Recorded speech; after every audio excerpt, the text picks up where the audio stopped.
person competitive shooter. Might have to break out Advanced Warfare.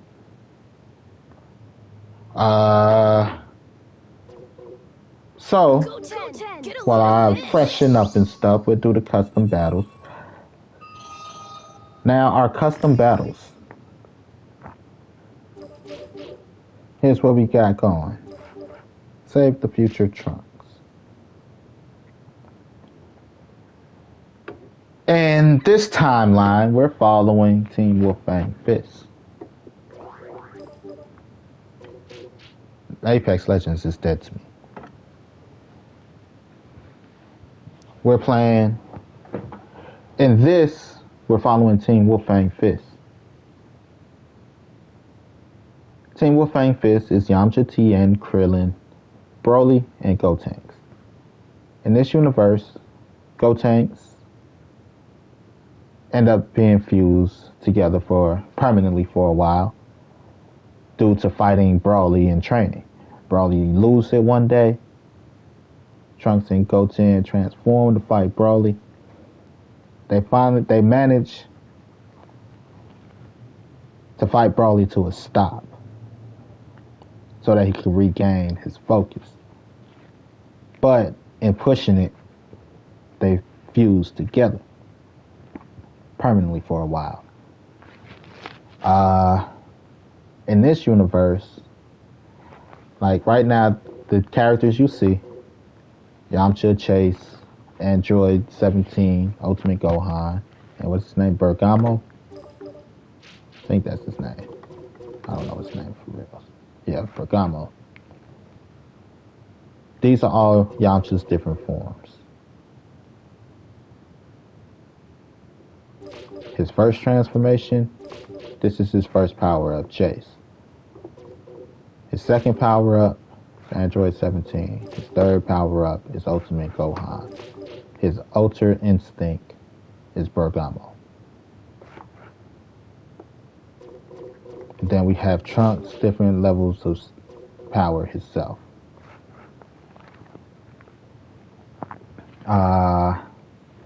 So this is the final episode, technically. In this episode, Team Wolfang Fist, our universe that we follow, we lose in a tournament of power situation. Now, when we think of tournament of power, we know the universes that fought in the canon tournament of power. These are all the other brackets that we didn't get to see. The universe is fighting for a right to participate in the tournament of power. Future Trunks beats out our team on one ground. Without Future Trunks, there isn't multiple timelines.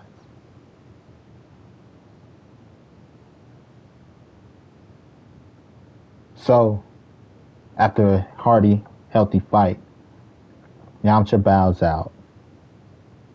He gives his speech. You're the one that ties everything together. Without you, there is no multiple universes. So I believe if you win, then we survive. We win. If you win, we win. And so there'll be two more matches, right?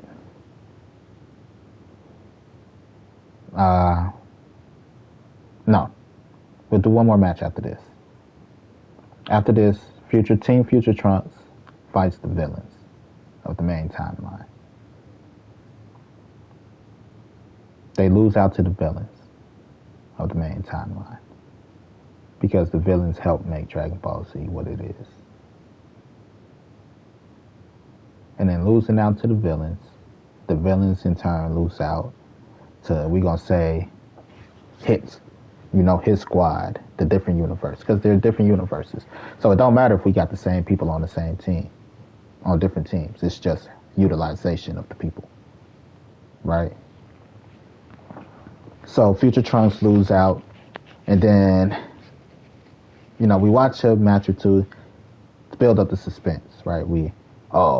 After our team lose and their universe is erased, Team Future Trunks goes on and they lose in a qualifying match or whatever. We choose a team in the original, in the original timeline or the main timeline, canon timeline. And we'd like, that team beat out Future Trunks, Team Future Trunks, for the spot in the Tournament of Power.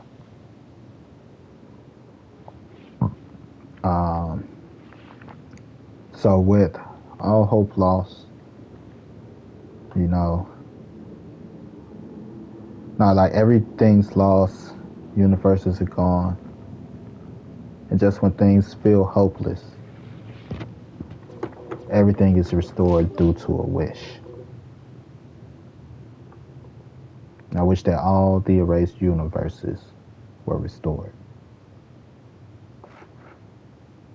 To tie it into the canon. And that wish saves our universe and opens up for reruns. This Trunks, well, technically he's going to be this Trunks. Super Trunks, he's going through the timeline himself.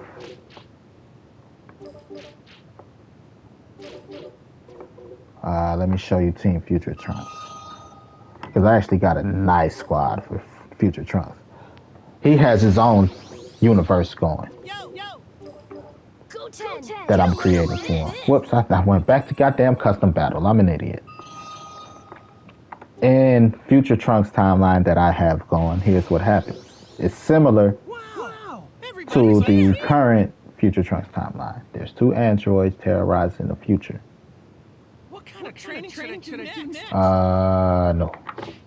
See ya. It's good to see you, Dad. Go on. There's 2 androids terrorizing the future. And they kill everybody except Future Trunks and Bulma. Team presets. This is Team Future Trunks. Except Trunks and Bulma. Bulma creates the time machine. She sends Future Trunks back in time. Future Trunks, we're going to give it 10 episodes, right? Let's say. The first quarter. The first 10 episodes, time travel hijinks. Go too far in the past. He tries to go back. He tries to go forward. He goes too far forward. He goes here. Time machine breaks down. You got to get it fixed. Things like that. And in these journeys, he meets Bardock. Then he meets Vegito. Then he meets Gohan. Then he meets Gogeta. But this is throughout the hijinks of time travel. So, he goes back in time to warn everybody. Like I said, it's similar but not the same. Similarly, he finds out he can't travel in his own timeline. He can go to multiple timelines, parallel timelines, multiple dimensions, parallel dimensions, but you can't travel your own timeline. That was the problem in Dragon Ball Z.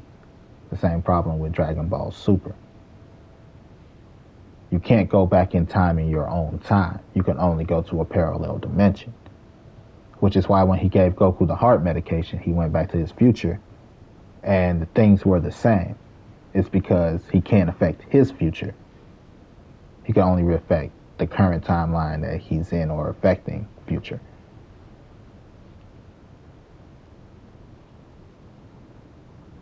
So, after finding that out, again, he travels through multiple dimensions to train and get better with different fighters that he finds. These are some of the best fighters that he come across in his journeys. Hear about the Tournament of Power and the erasal of universes due to it. And because all the fighters are dead basically in his universe, the top fighters are dead in his universe, he goes to parallel universes to build his team to represent his universe.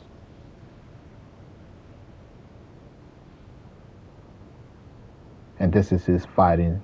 This is his team of fighters.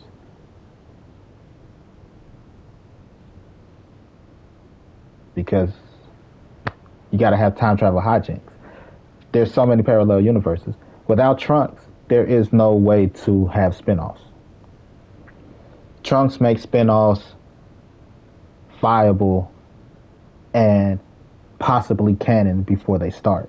Future Trunks. Because you can always say it's a parallel dimension. Here's where the timeline split if you understand your Nexus event. Like Dragon Ball Daima. I believe it happens after the Majin Buu arc. Right? So everything happens up until Majin Buu, and then timeline split.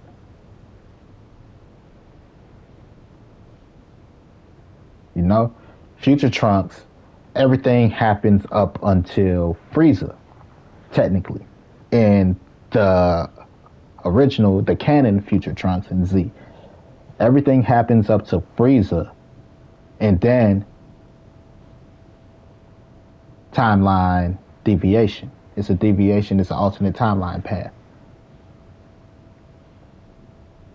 After Frieza, Goku has the heart attack. After the heart attack, the androids appear.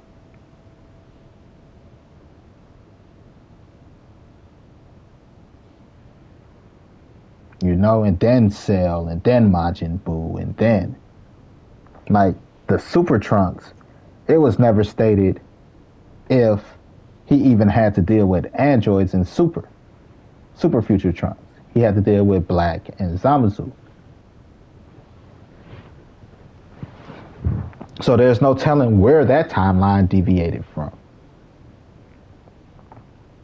Even though we know where that timeline deviated from. This is why it's weird. Because technically they had to go through the Majin Buu shit and survive. Like, that Future Trunks could be Dragon Ball Z's Trunks, the baby Trunks, Future. Because it had to go through Super as to where Zamasu and Goku meet like they did in Super. For Zamasu to have this grudge against Goku. But Super itself is a deviation of the timeline from Z. It's supposed to be the canon timeline. Supposed to be. Quote unquote, supposed to be. But again, after Z, timeline branches in so many different directions. Daima, Super Trunks Future. What else? I just had GT, Super.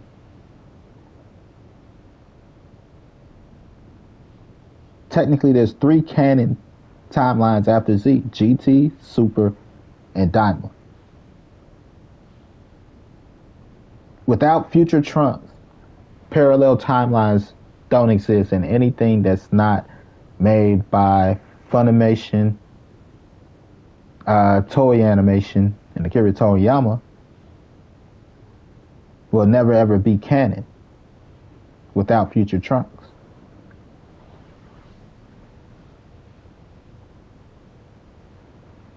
So, this is why it was important to wish at the end. I wish all the erased universes, you know, back and all this shit. That's why that wish is important.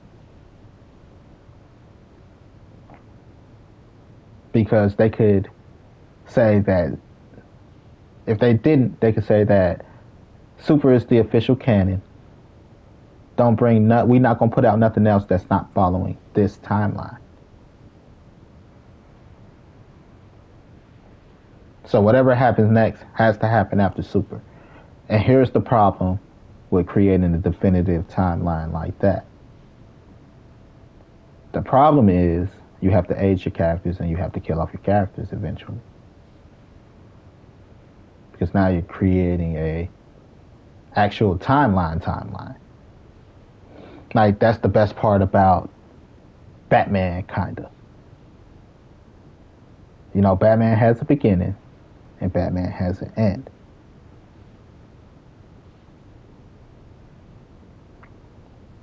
His adventures in between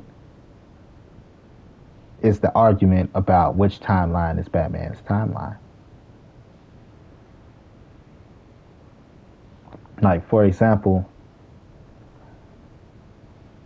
The Dark Knight ends. The Dark Knight Returns versus Batman Beyond. Batman Beyond is supposed to be official canon. Bruce Wayne lives to live this old, and he pushing Terry McGinnis as his heir. But in Batman Returns, I think that's what it's called. Yeah, Batman Returns. Dark Knight Returns. It's the Dark Knight Returns. Batman Returns is the Tim Burton movie. Bruce Wayne fakes his death, and now he's underground with Carrie Kelly as his Robin and stuff like this, you know. So how do you explain the two? Is The Dark Knight Returns after Terry McGinnis? Did Terry McGinnis die in that time?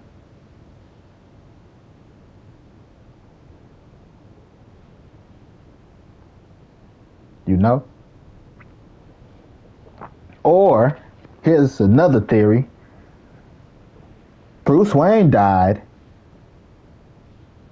Terry McGinnis took on the role of Bruce Wayne. And in Dark Knight Returns, Terry McGinnis is Bruce Wayne because he is a clone of Bruce Wayne.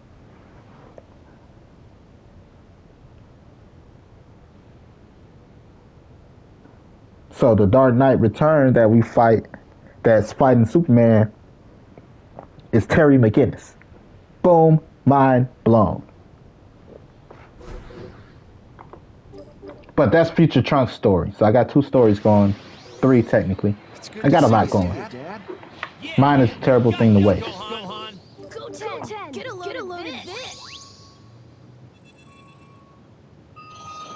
Right, because Terry McGinnis will grow up to be old Bruce Wayne. He was cloned from Bruce Wayne.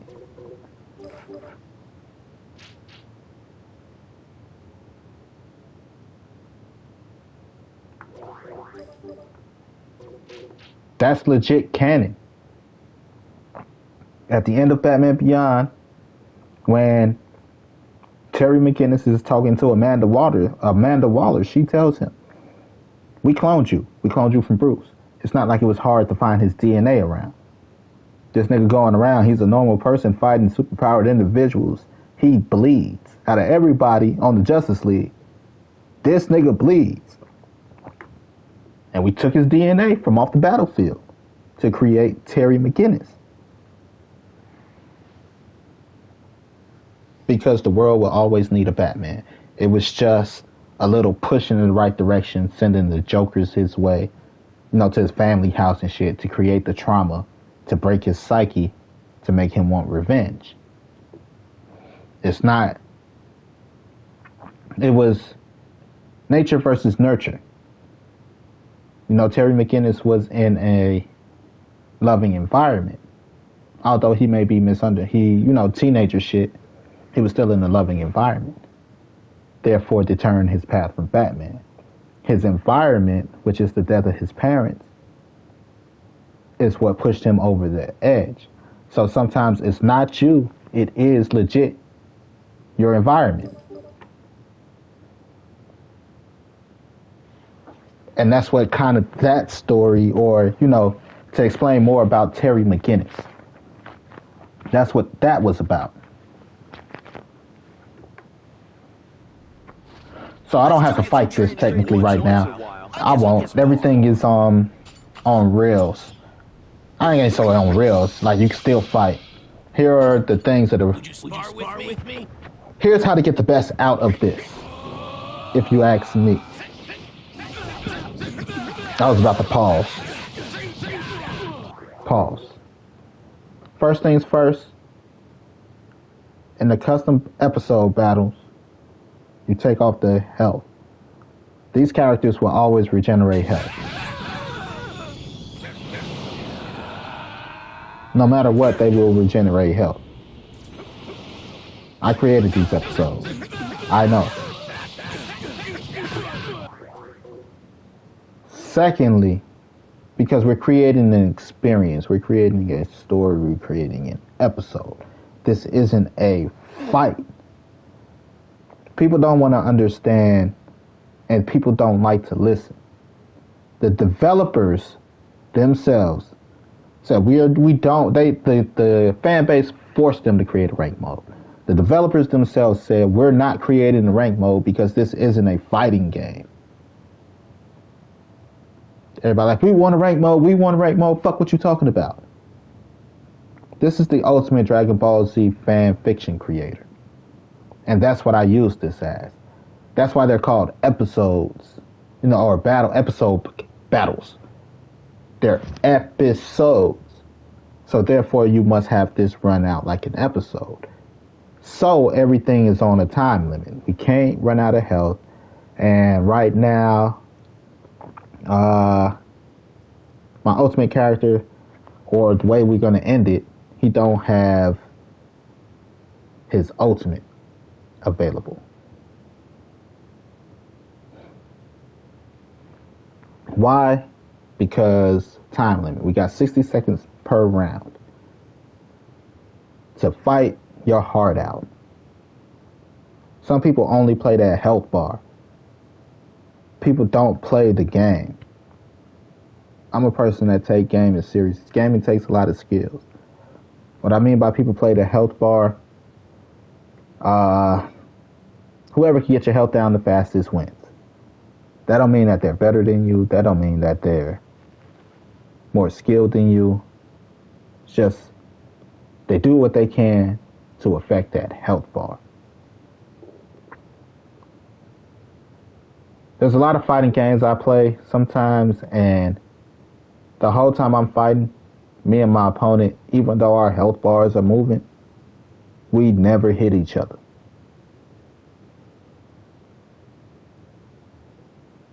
When you create solid contact, you will feel the vibrations on your control.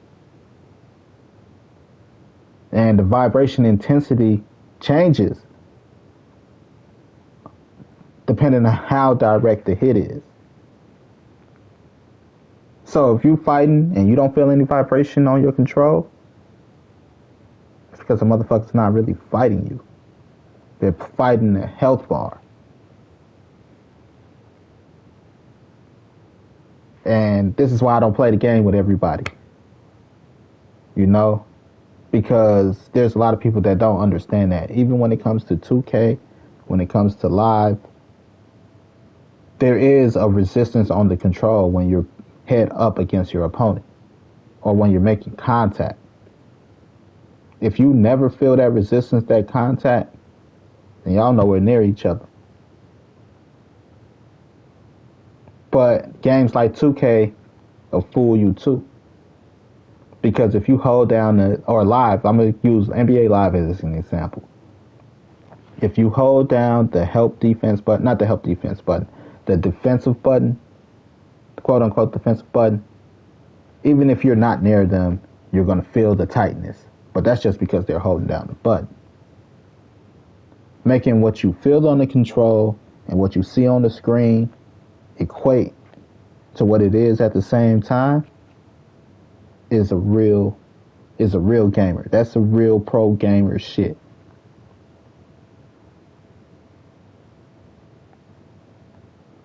It's just real pro gamer shit. If what you feel on the control ain't matching up to what you see on the screen, you're not in the same ballpark. It's just smoke and mirrors at that point.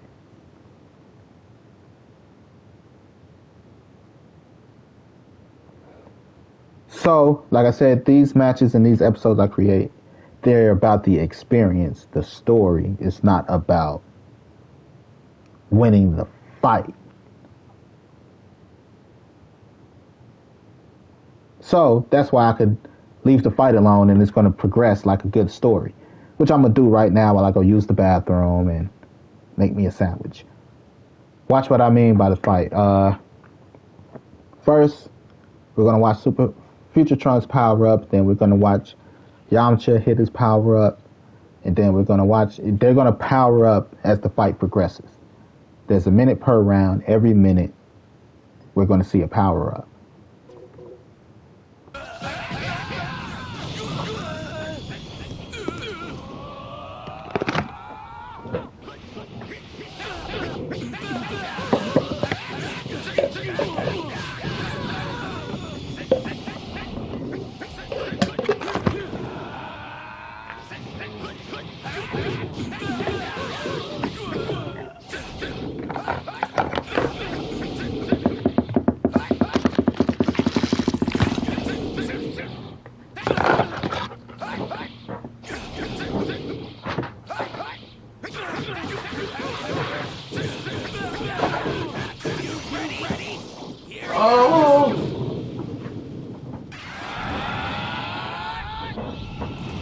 Let's settle this.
First cutscene, right?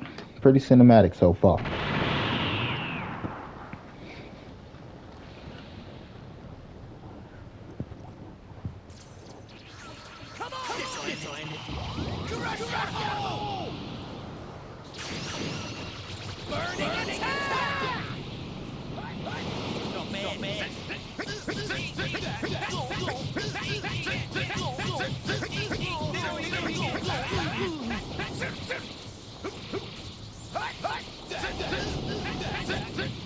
Right.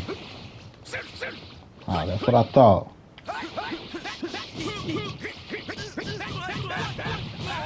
Alright, now you're beating me now. Alright, because when I'm pressing the...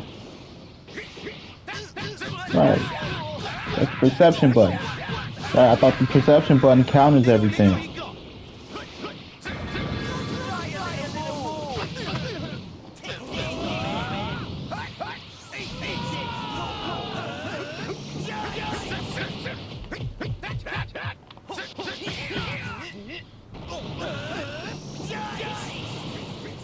Difference between perception and counter. This is a hit.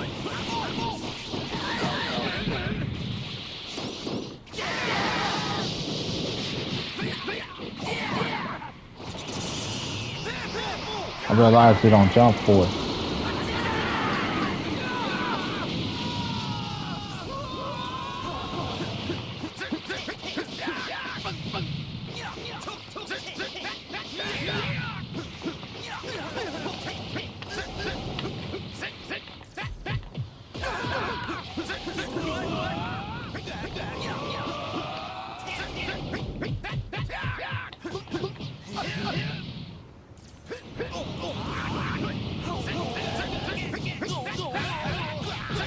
If you don't feel the vibration, you ain't fighting. Perception button, you can bitch.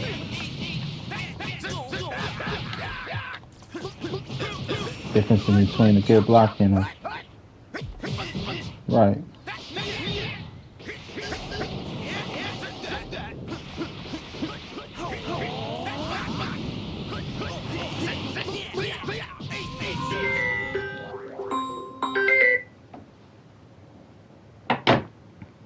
Sometimes in a match, you'll be getting hit and you don't feel shit.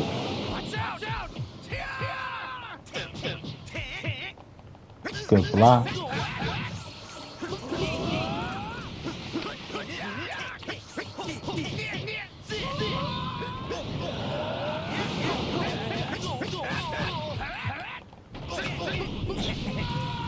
Right.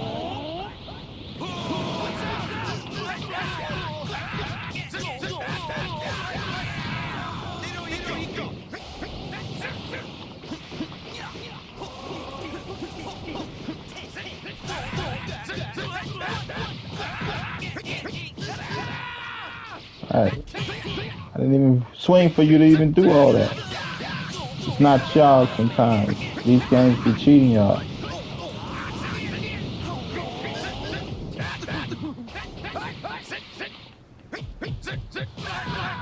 That's why I don't play 2K anymore competitively. People don't know how to play.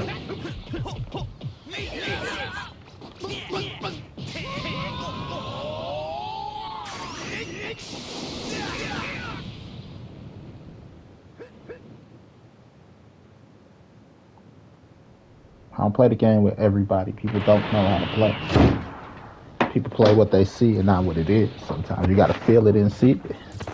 Use your fucking senses.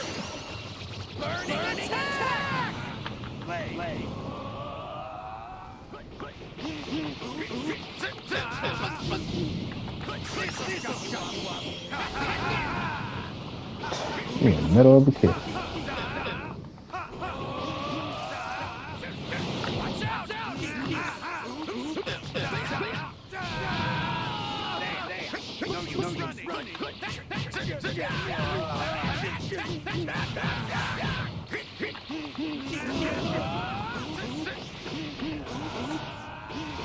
Don't land on the ground, buddy.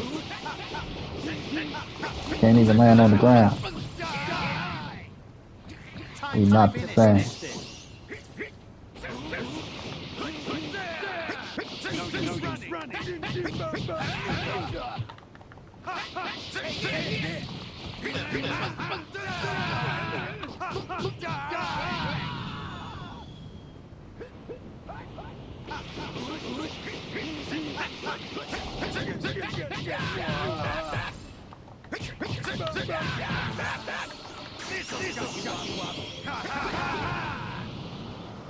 You in the middle of a blast, bro.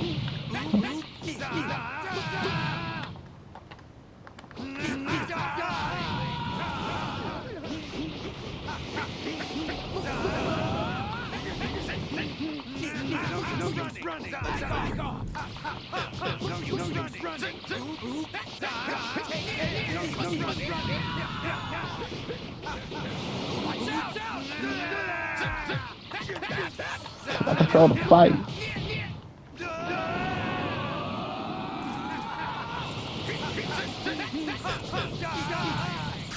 Ah, man. Damn. Lucky you. Time to finish this.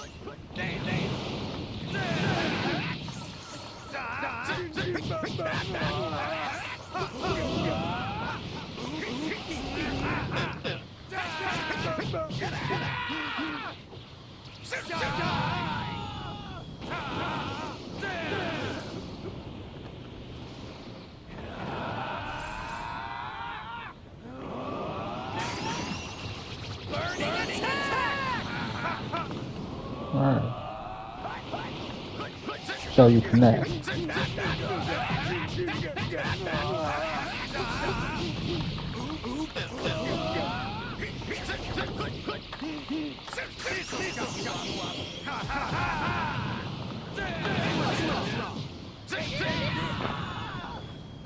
Time to finish this.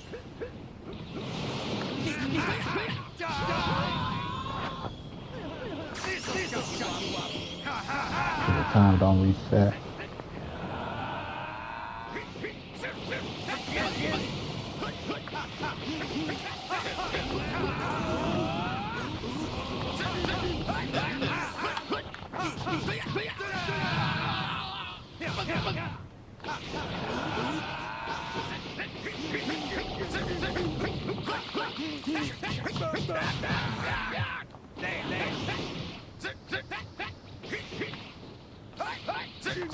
Alright, how can I not land? I'm not paying attention. What the fuck I'm at? Did you destroy it? Alright. You ain't got no connect.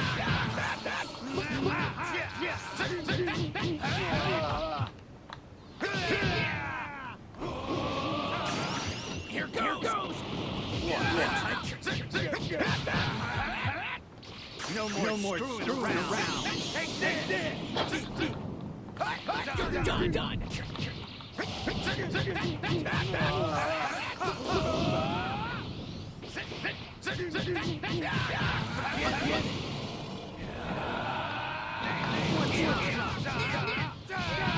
No more screwing around. Take this. Here goes. I'll finish you. Play. No holding back now.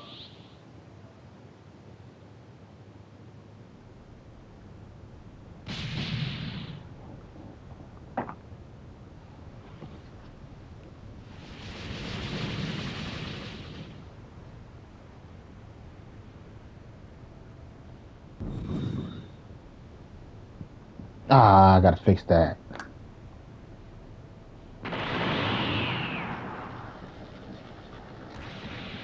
Not supposed to be chased. I thought I changed it already.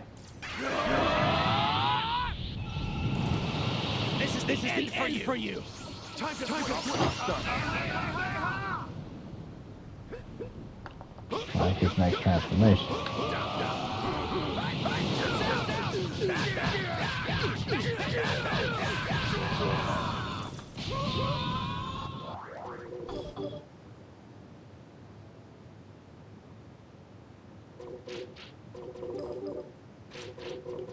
Right here, this one.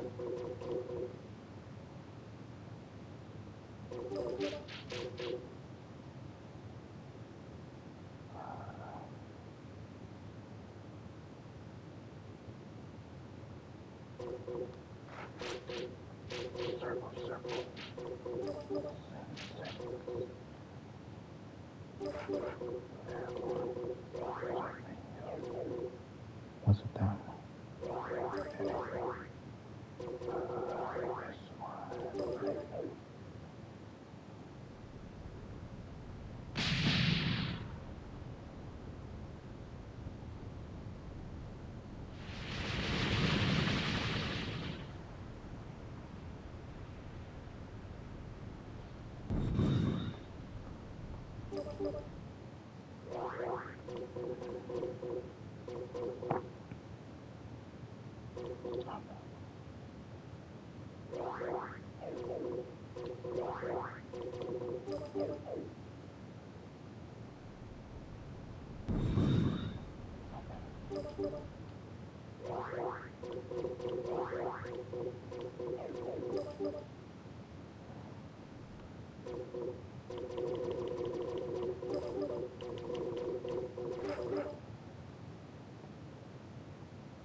Alright.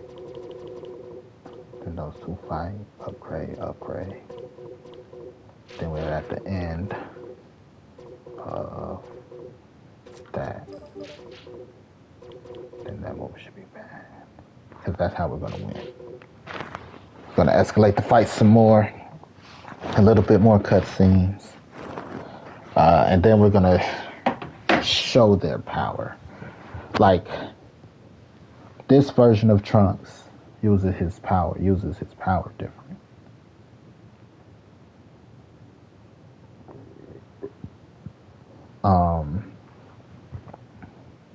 This version of Trunks, no, that's not optional. It's auto. I'm not fucking around out here. This version of Trunks,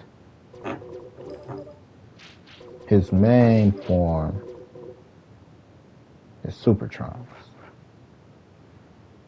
But because Super Trunks, again, is too bulky, that's not his ultimate form. Ultimate Trunks learn how to fluctuate his body size. Just because you up power don't mean you need to up muscle size. So when he needs the power increase, you know, he reduces his body size to keep the speed. You get what I'm saying? In order to take it to the next level. Same power level, just because of his body size, his speed is different and shit like that.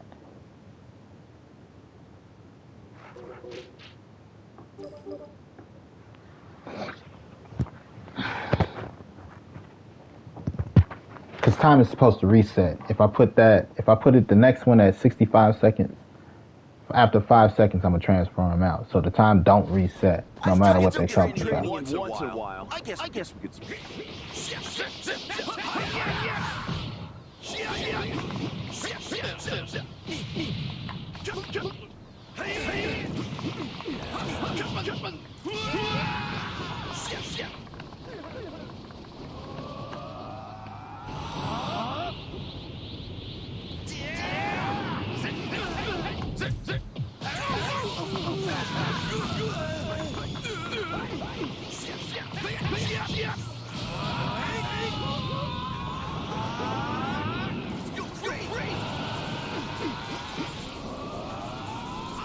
Fight me here. Oh shit, my bagel.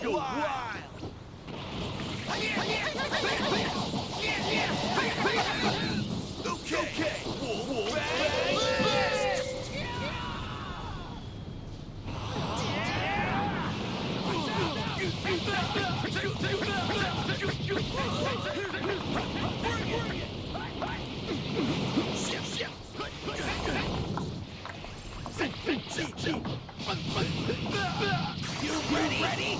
Here goes!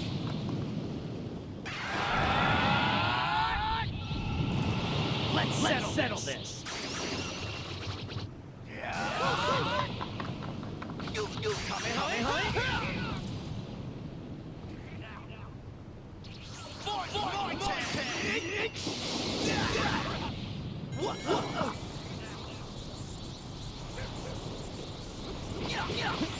I'll be back. Oh, this attack right here is the after image mixed with the Namekian body split, which is how he has two tangible objects to fight.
No more holding back!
I won't believe.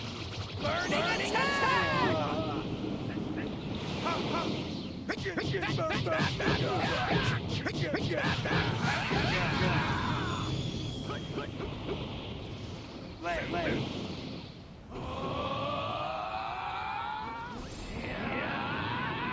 No more holding back!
Fight still going? God dang. Bacon, egg, bagel, and cheese bagel sandwich.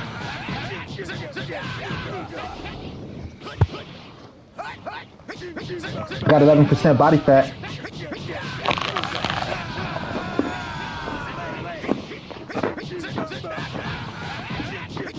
At 150 pounds.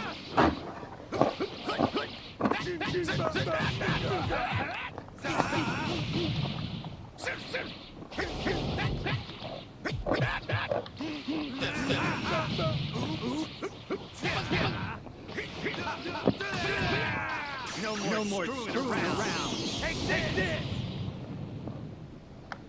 You weak. Use a perception button, man. You don't use a block button.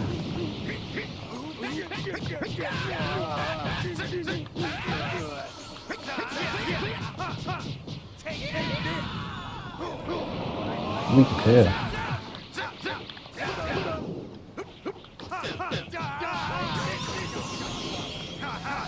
You ain't got no guard. Keep your guard up. Here goes. I'll finish you. Check this out.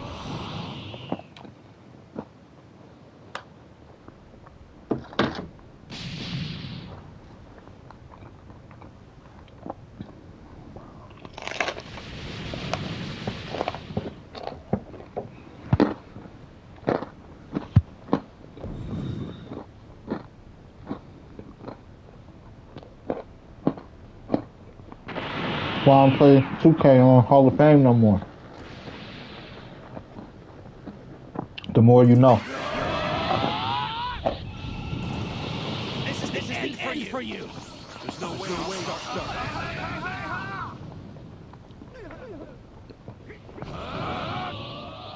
Create separation because the computer won't stop swinging.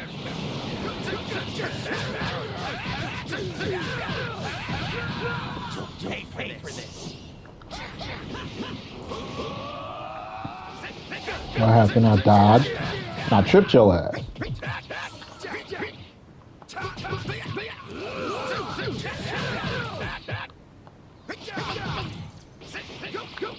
No, because there ain't no point in fighting it when the motherfuckers don't.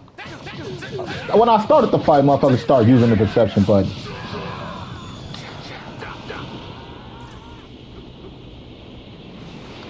Too far to catch up. Right.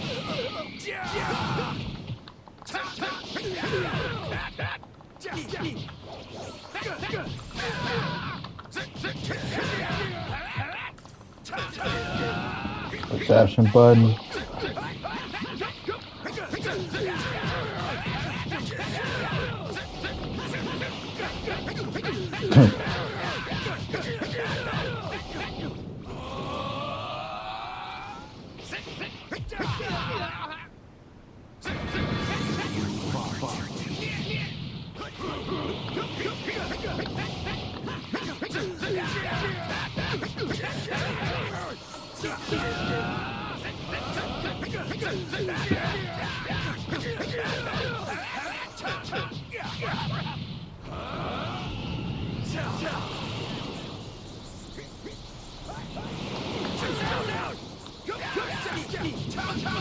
I'll give you a fight.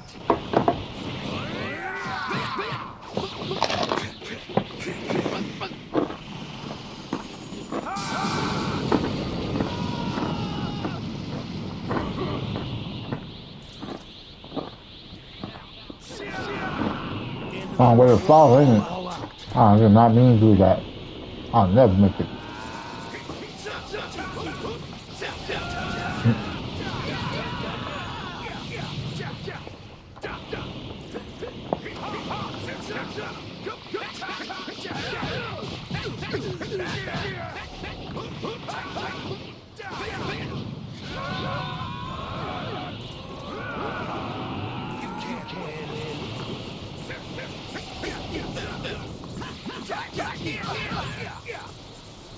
I'll give you a fight.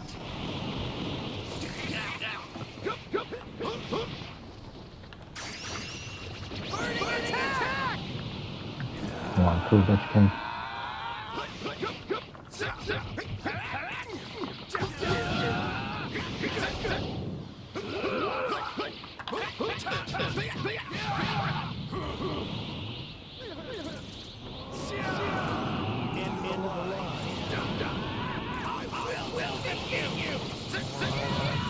I'll give you a fight.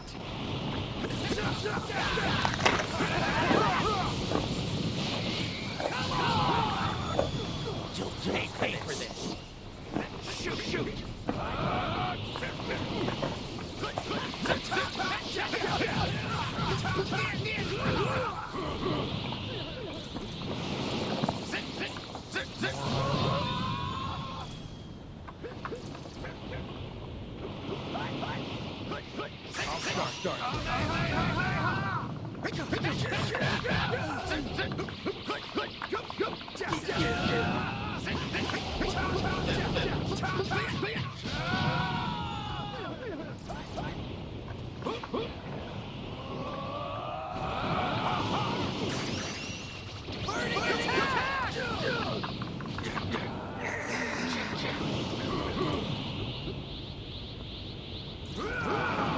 You'll pay for this.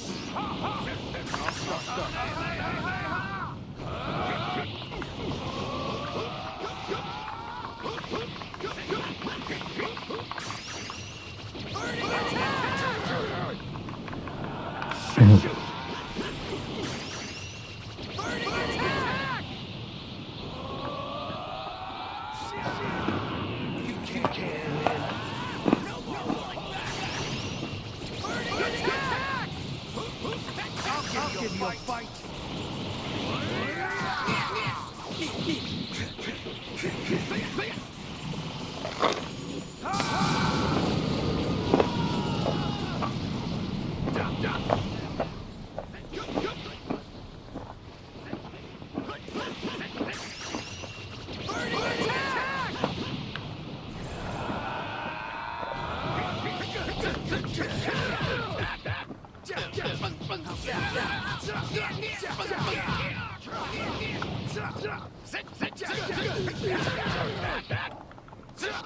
Floor problem.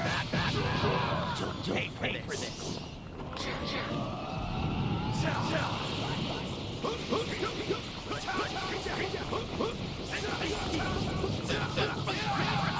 All out.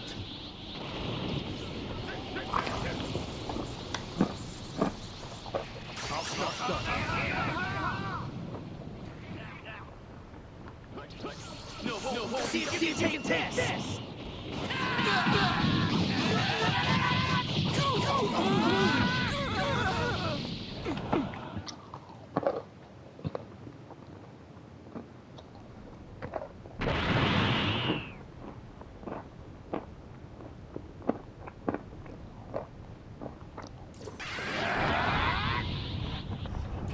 This is my true power.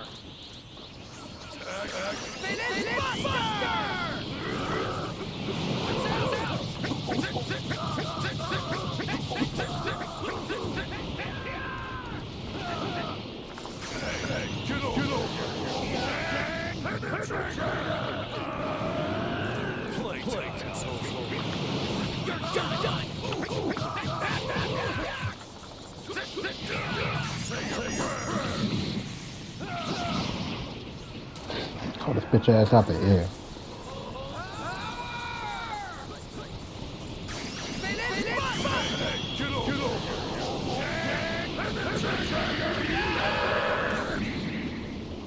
Grab him. Right. You grab him with like an engine when they go up.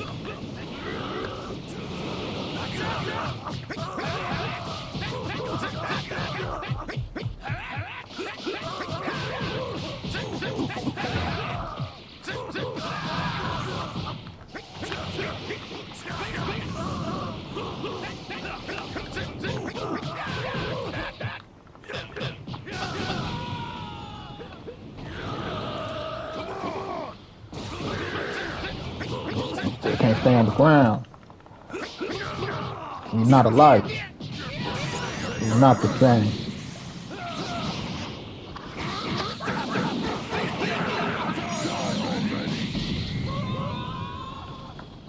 I do it enough to know. See the dust kick up on the ground I'm on.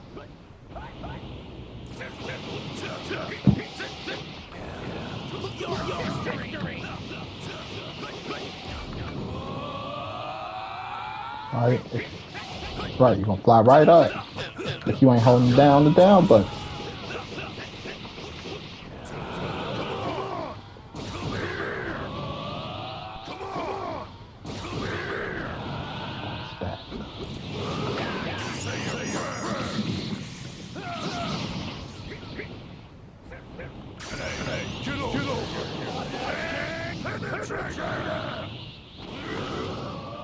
On my right, front left, I mean.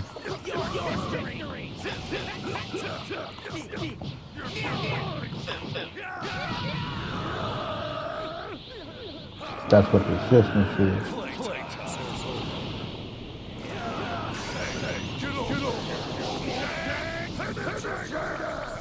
Didn't see that coming.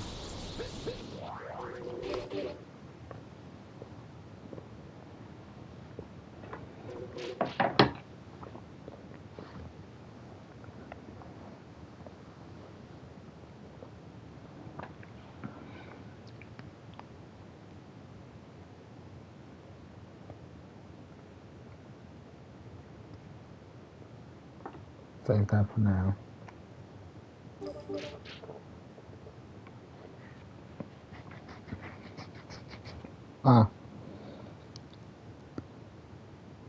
It ruins the experience.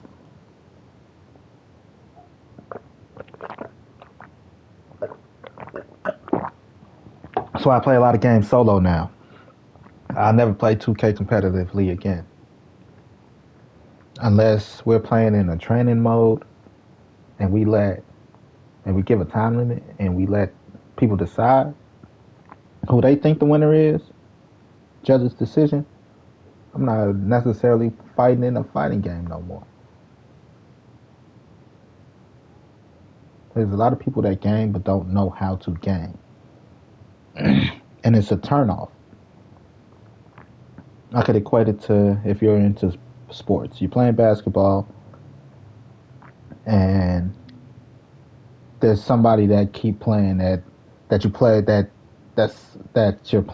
playing the game with you. The game of basketball. And they keep picking up the ball and running with it to get around you.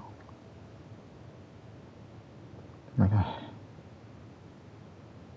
You can't get your dick hard for competition if there is no competition.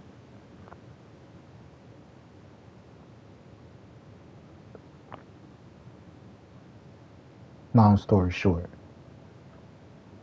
And when there is no competition, don't get my dick hard.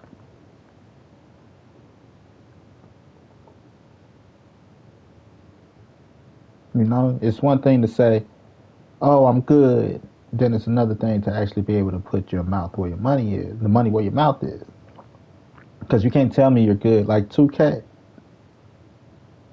you know, basketball games. I like to use basketball games as a great example. Put it on Hall of Fame to cheat yourself. Don't cheat yourself no more, people. Take that shit off of Hall of Fame. The reason you're saying it's 2K shit is because it's 2K shit. You put it on Hall of Fame. The game mode itself is designed to make things difficult for you. You pass right and make you pass left just because. And that's just the tip of the iceberg. That's going head to head with somebody. Right? Against another player. Sitting on the same couch. That shit right there itself make it bullshit. Secondly, it's the bullshit that go along with it. If I put it on live right now, I can show you. There's times where, even right, the game, you're not bad at the game. The game, you're playing against LeBron James, Steph Curry. In order to save those brands, they'll give maybe a 2-minute, 3-minute stretch where you can't block them, you can't steal nothing, you can't, they just hit everything. It's not because you're a bad player. It's because the game is scripted like the fight. We're going to fight for a minute, then we're going to switch out. It's the same thing 2K does. So when you hear your kids yelling or your significant other yelling at the game, that's bullshit. It's 2K shit. Fuck this game. They're not bullshitting. There's a whole 2 minutes where you can't stop the opponent from scoring. And then they try to make it so you can't score. Might give you a minute, maybe 30-second window, you can't score shit. And that's if you're lucky. Because sometimes I feel like it's per possession. Like for the next 6 possessions, LeBron James is going to go crazy. For the next 12 possessions, you can't score. You ever missed the wide open layup? And you know you did it right, even with the bullshit? That's just one bullshit mechanic. Second bullshit mechanic again.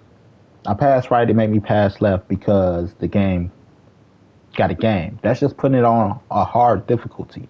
It's not because you're doing it wrong. It's because the game got to make things hard for you. That's 2. 3. Again, back to the simulation stuff. I can't score for 2 minutes. LeBron James goes on a scoring spree for 4 minutes. But I was never supposed to win this match anyway because it's scripted that I lose the match. I've done this with 2K. I proved this with 2K.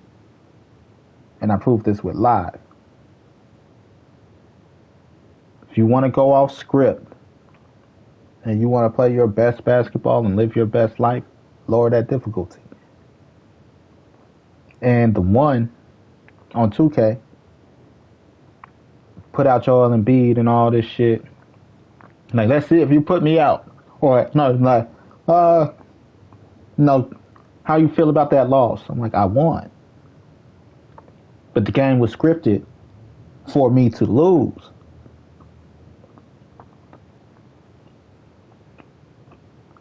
No matter what I did, minus lowering the difficulty, I wasn't supposed to win that match because they already had it in the archives that you're supposed to lose, and this is how the conversation is supposed to go with Joel Embiid.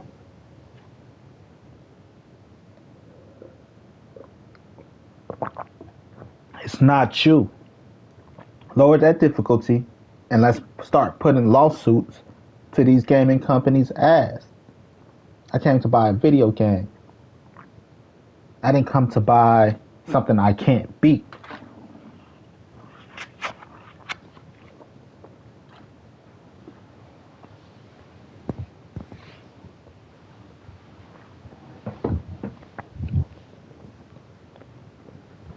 Don't believe me? Go try it yourself right now. All my 2K people. Go lower the difficulty. Find out what the difficulty is that they start bullshitting you. For me, it's always on pro. I'm like, this ain't pro. This is not professional. You can't cheat me and then tell me keep it professional. That's like somebody starting shit with you at the job and then like you at the workplace. Keep it professional. Nah, nigga, you brought this beef here. When you did this action, you removed it from being professional. You're not professional, nigga. You hiding behind the fucking title.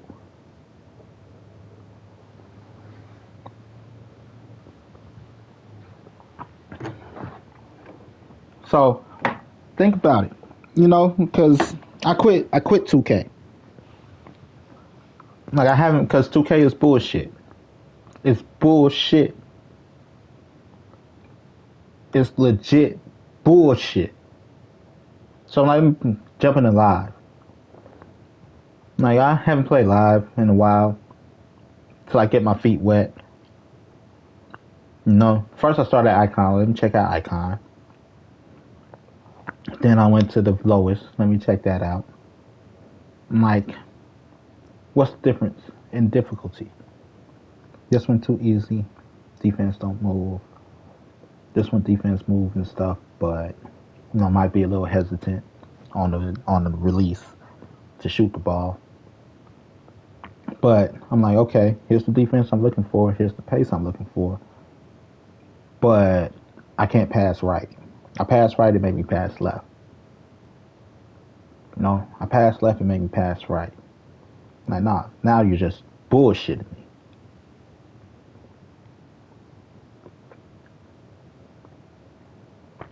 Right, it's not that I'm making a bad play. For me, a bad play is I pass right, the defender's standing there and they steal the ball. That's bad play. I pass it in, you know, there's some things you can't help. I pass it in the paint. A defender was cutting across, but they weren't looking at the ball, so the ball hit him in the back.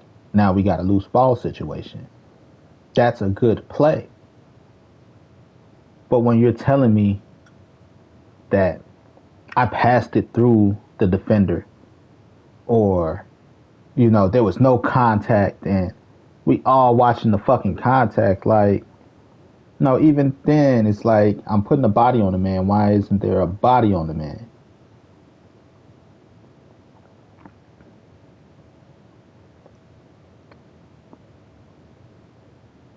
I game for real. I don't play around. I game for real. How can I get better? What's better? What's good? What's bad? You know, at the end of the day, I always call myself average. I don't like to toot my own horn. So I call myself average at the end of the day. But I realized a long time ago, when I quit 2K, one day I just couldn't win in 2K. It's like all my 2K powers went away after 20 years of 2K. 20 years of playing NBA 2K. I've been playing NBA 2K since NBA 2K. AI was on the cover when it was on Dreamcast and Sega Saturn type shit. Motherfuckers like, what the fuck is a Dreamcast? What the fuck is a Sega Saturn?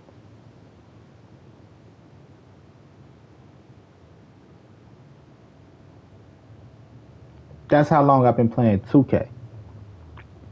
Live was my mainstay. My brother like, 2K is where it's at. I'm like, fuck you in 2K. But I have to get good because I'm a competitive person when it comes to this. Then one day I just can't play. And I realized it wasn't me. It's the competition. Like, people don't even know, like, you ever been posting up a person or had a person on the post offense, defense, and there's no resistance at all, even though y'all down there struggling? It's like, it's weird. Motherfuckers not playing real defense. You don't feel the resistance in most games. That's why we have the vibrational feedback. The vibrational feedback is the collision detection. If you don't feel any collision detection, you're not colliding with nothing.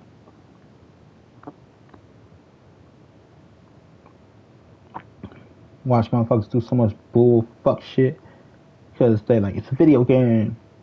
Like, yeah, but the point is to make it look good. Still, you still gotta be good.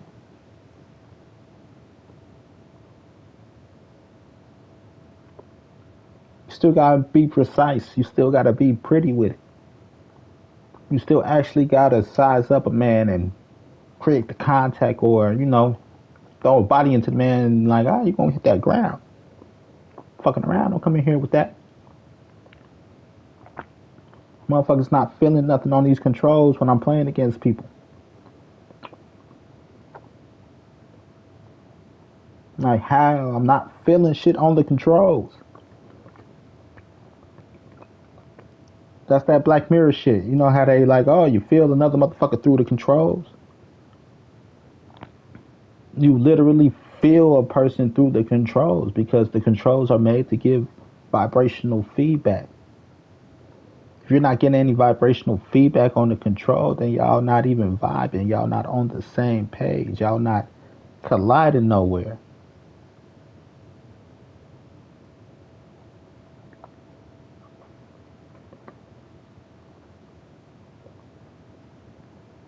So you're not playing the same game. It's bullshit. This is why I refuse to play Apex. It's not that I'm bad. It's bullshit.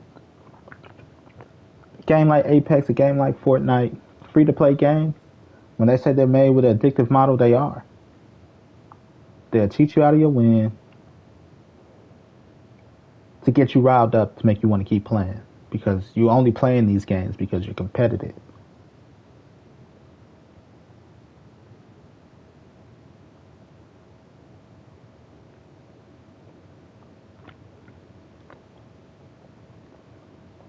It's not worth it. I'll never spend money on a free-to-play game. Right now, the only reason I'm not playing Marvel Rivals is because it's another free-to-play game. I'm not playing another free-to-play game because you're not going to sit here and cheat me like how I got this match on Rails on something that's on Rails. And then tell me if I pay a fee, I could get better. When that shit is on Rails. You want to train with me? I mean, There is no freedom of ruining in the fucking match.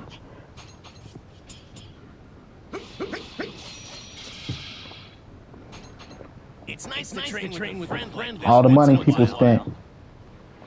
Like when I say people be buying their wins, they legit buy their wins.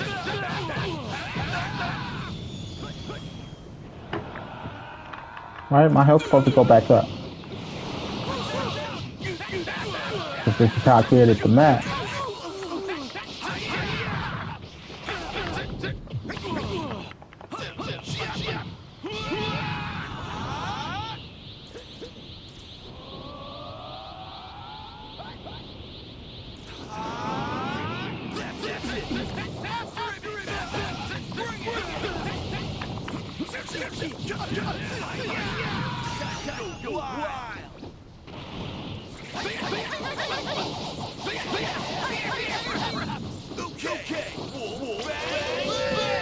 Because you feel the resistance before. If y'all close to each other, you feel the resistance. Left. Here we go. Where'd you go?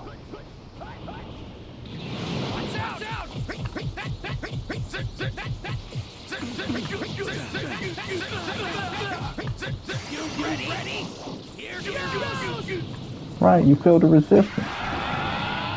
If you don't feel the resistance, y'all not touching each other.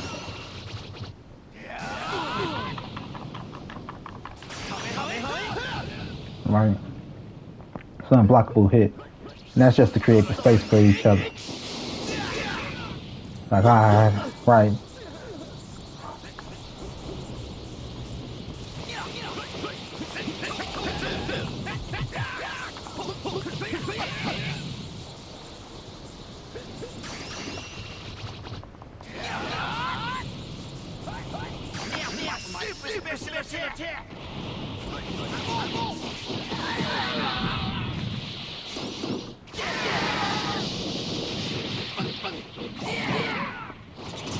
Always do a cross.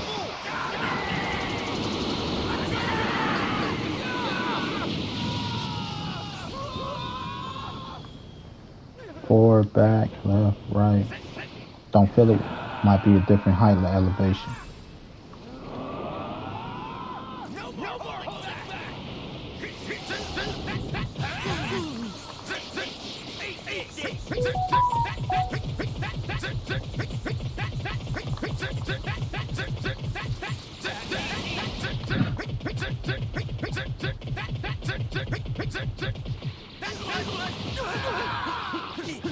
All that to hold the perception button. You's a bitch. Bitch made.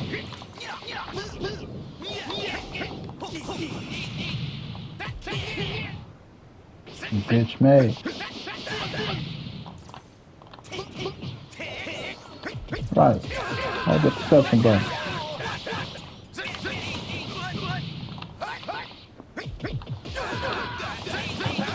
I already had you with the fucking right deflection.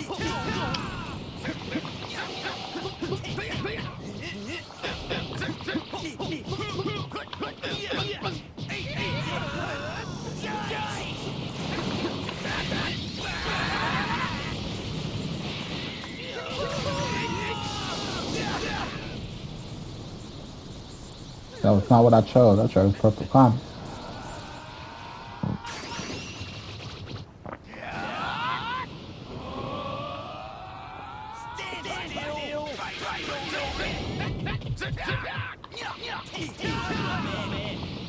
On my left, on my right.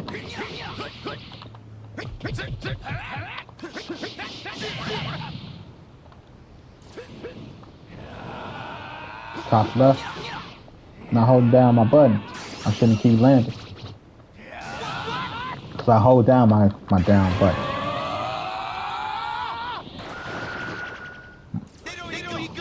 My fly down button.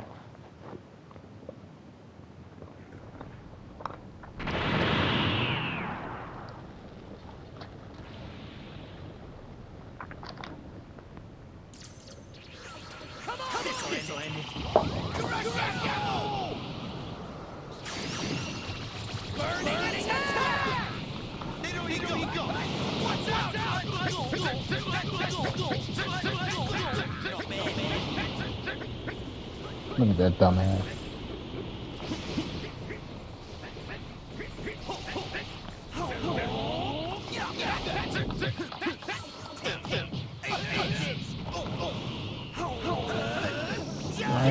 Right in front of me, talking about I'm attacking him from behind. What, nigga, you ain't attacking me from behind.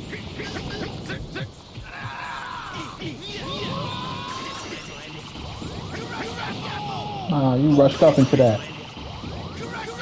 Fuck right. That Vegeta or Beerus? Saw somebody just now. Beerus. The purple key. Wasn't sure then.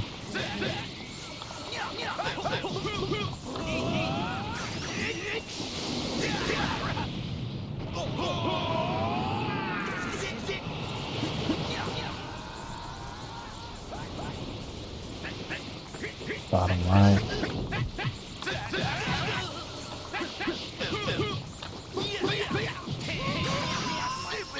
If you bounce that.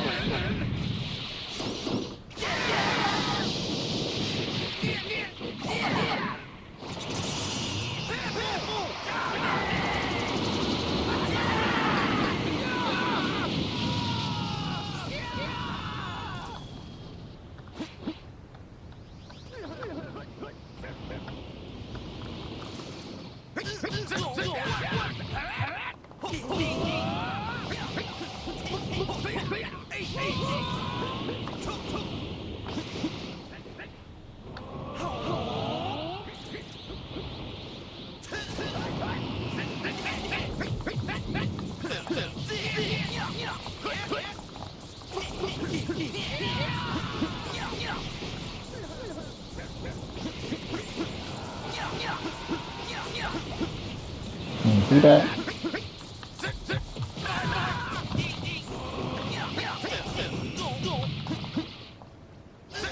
Yeah, your perception has stick.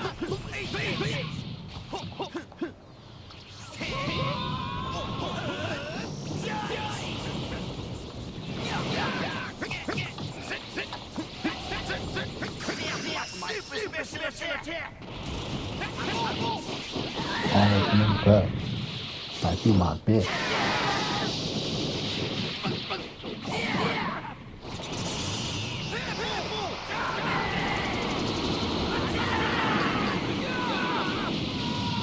Yeah, my shit vibrate.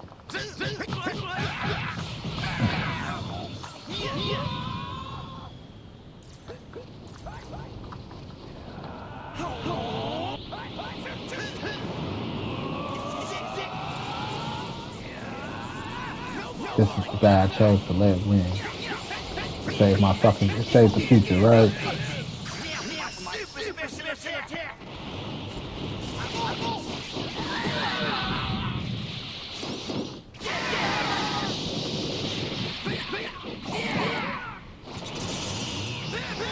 Higher difficulty don't make it better. Some games get difficulty right. Not all. Isn't there a ground underneath? Fuck is my ground?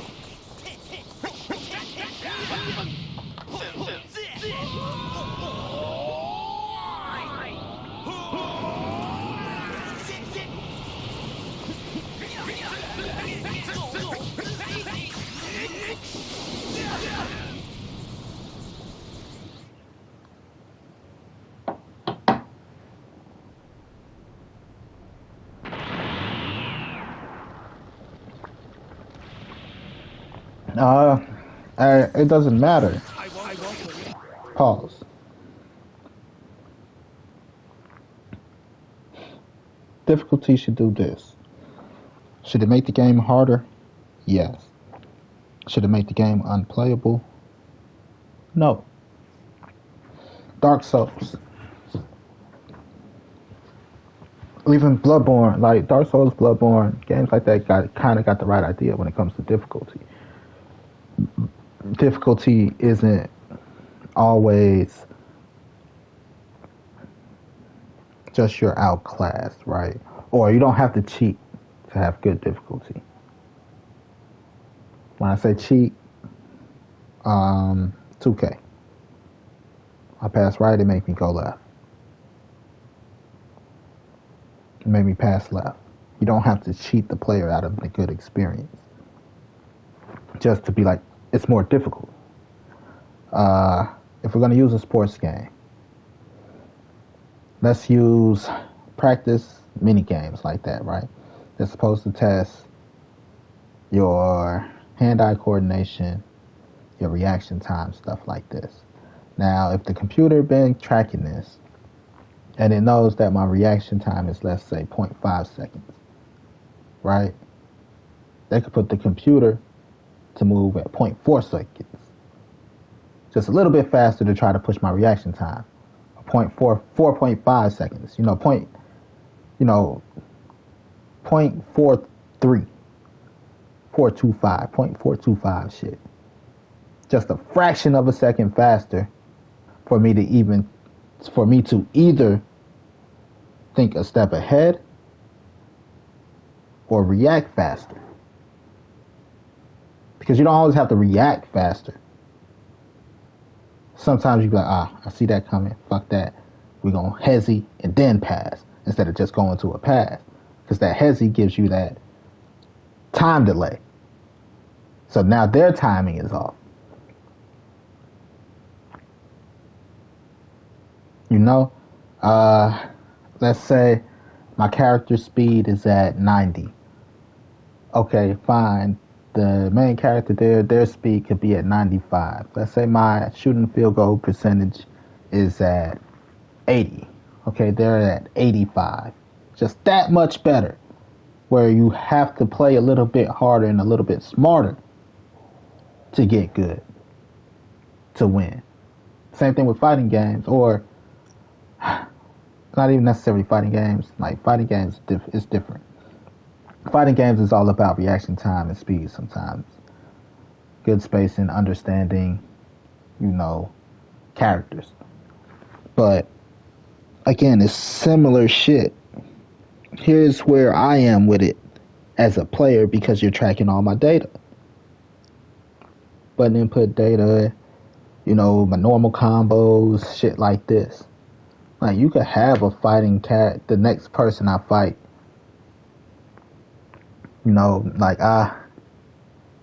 every second button on my combo, it's a block because I do the same combo. Let me do a different mix-up. In order for me to get a different mix-up. You get what I'm saying? Like, I can't do square, square, triangle. I gotta do square, triangle, triangle. Or triangle, square, square. But if I do square, square, triangle, my shit getting blocked.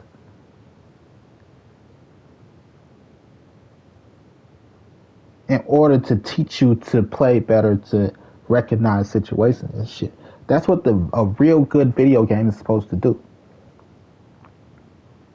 It's not supposed to be, oh, well, you're just not going to win this match because we say you're not going to win this match.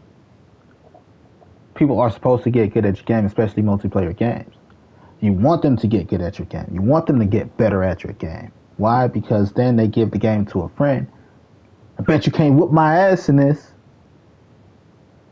Like, a little bit of practice, I should be able to beat you. But the practice is putting the hours and the time into the game. It's not ranked. Ranked don't make you good. Again, what is being the number one freshman when you're the number one freshman? You're not number one overall.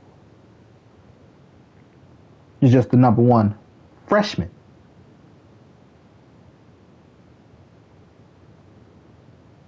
Does that make you better than the number one sophomore? No. Make you better than the number one junior? No. Make you better than the number one senior? No. You're just number one freshman. You might be that good.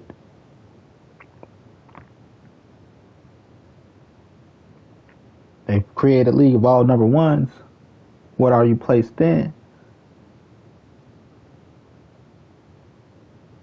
Rank is only relative to who you playing. If I'm only playing, let's say I got 2 6-year-old brothers, twins, and I only play them in Mario Kart, and I only whoop their ass, does that make me a great Mario Kart player?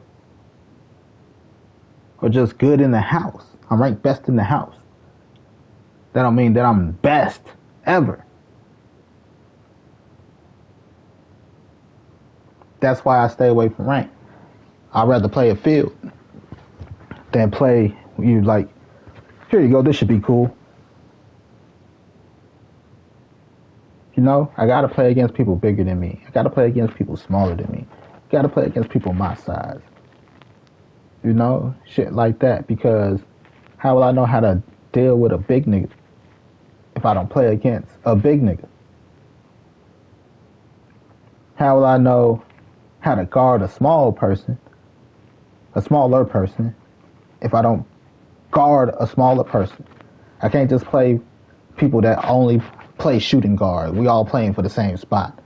That ain't gonna make me good amongst the field. That's not gonna make me better with the team.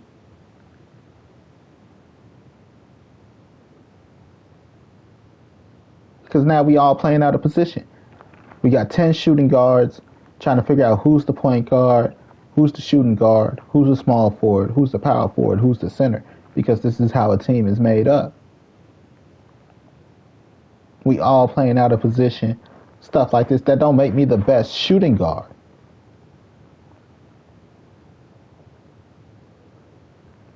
Like in a team of shooting guards, I might be the best center.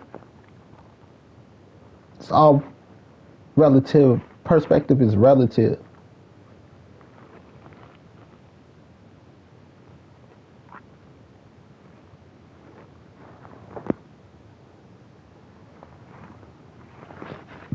You know?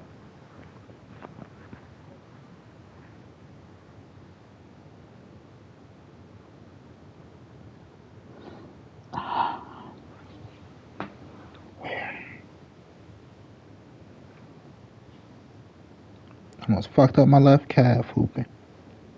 Started to feel tight. I'm like, oh shit. When I say tight, like my leg was gonna buckle tight. Like, up, go get some water, y'all. Walk this out.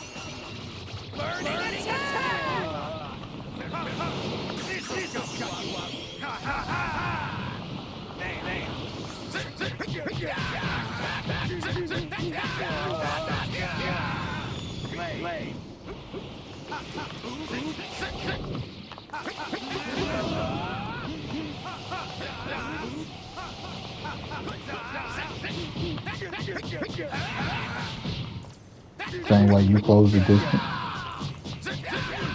But you can close the distance, but I can't.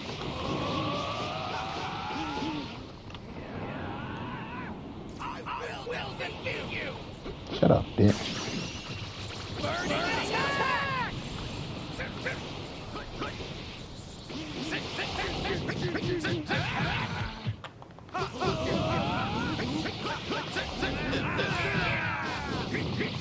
Why you keep getting caught with the uppercut?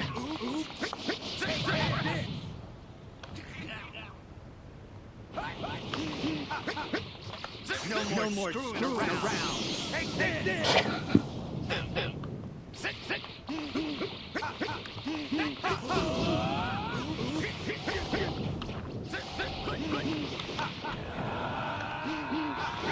What, is this the end of the match? Well, I can't go right.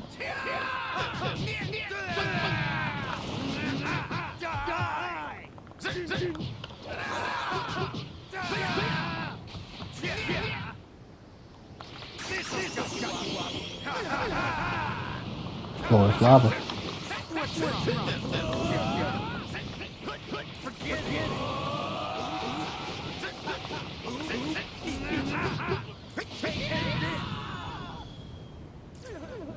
Time to finish this.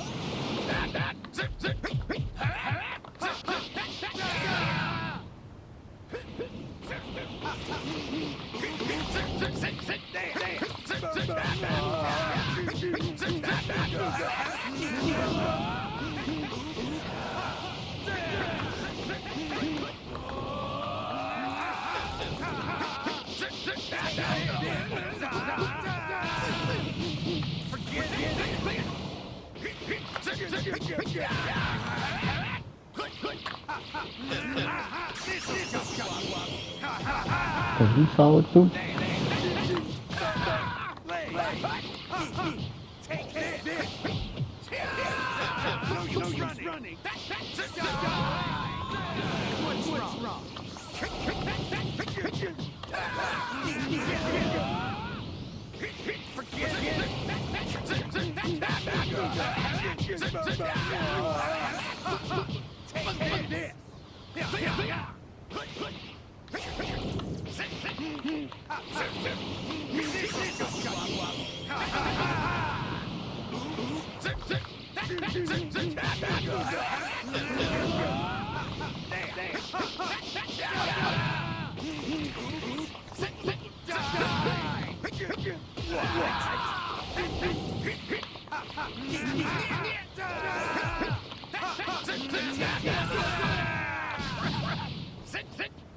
No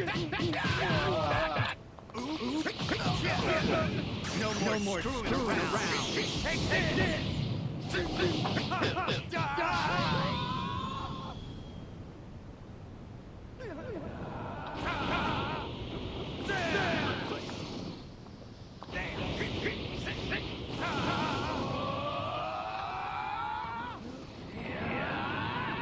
Ooh, I'm scared.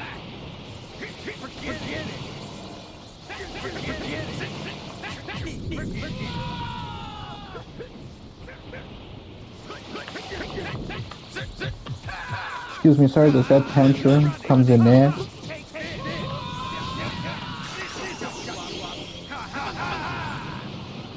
I didn't think so. Nope. No holding back now.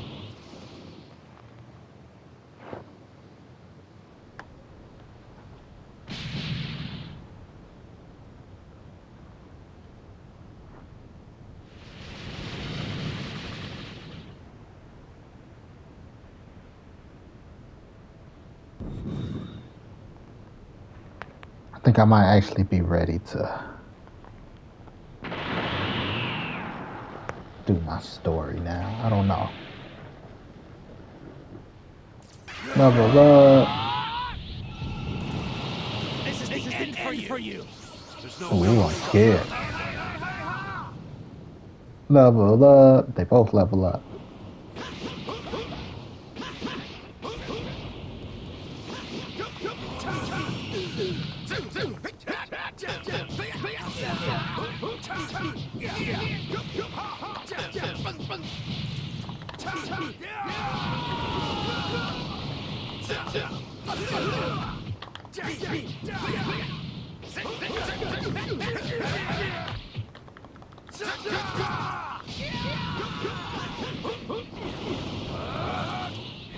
See if you can take this.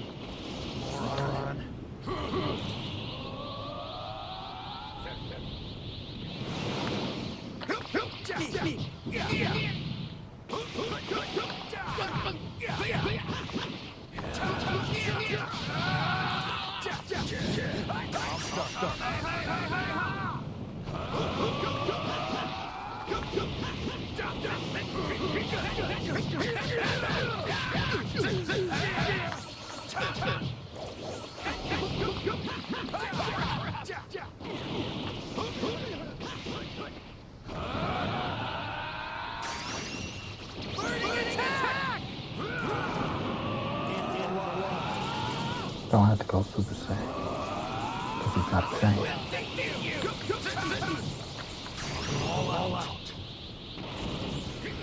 First they called the Kamehameha. I'll give you a fight. Yamcha. Different stages of Yamcha.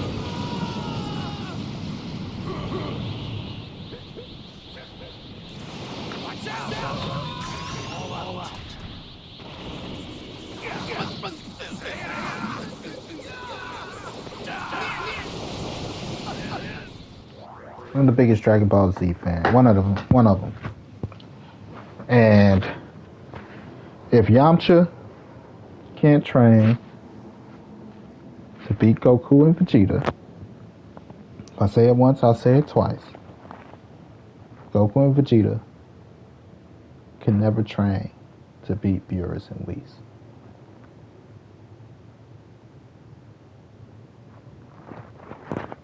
Yamcha, Krillin, Tien, they are, even Goten and Broly. I'm going to use Goten and Broly too. Two fan favorites. They are the heart of Dragon Ball Z.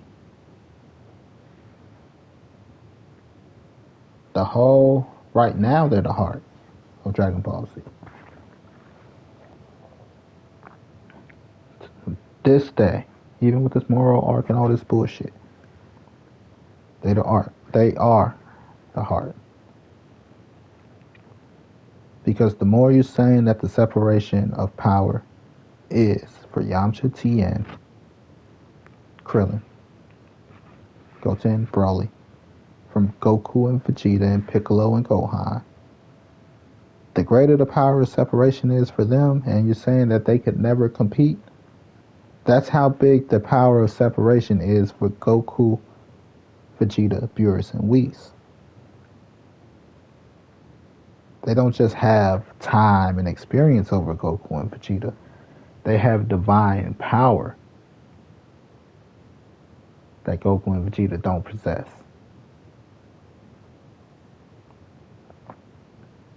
So no matter how much training Goku and Vegeta do, they'll never beat them if you believe Yamcha and Tien can't train to beat Goku and Vegeta.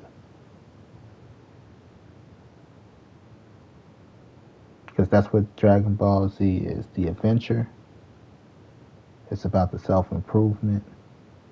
And it's about leveling up. That makes them the heart of Dragon Ball Z.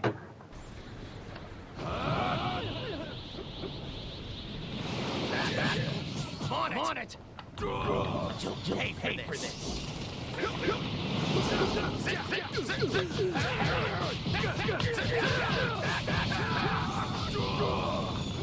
Shoot! All out. And last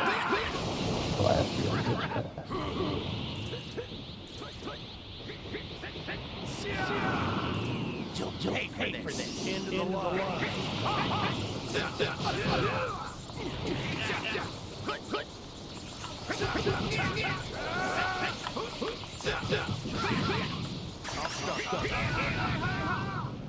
All out. Let's go.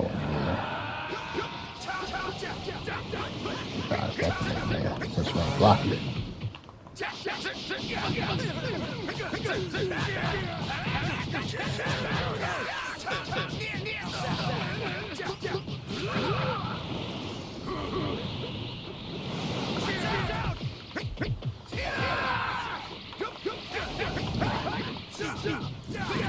I know computer when I fight.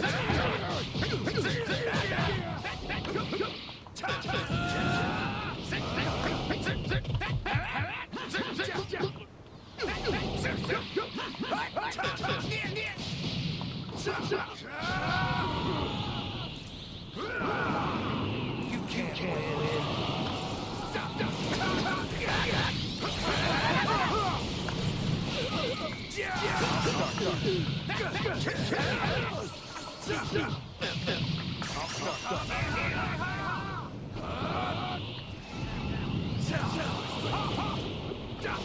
I'll give you a fight.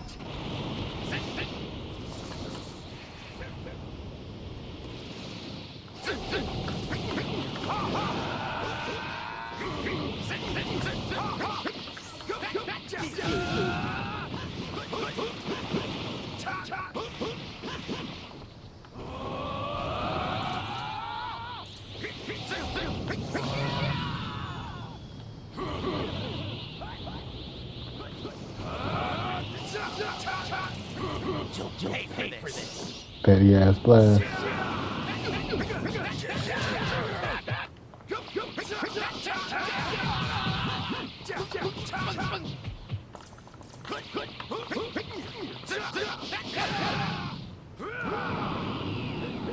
can't win.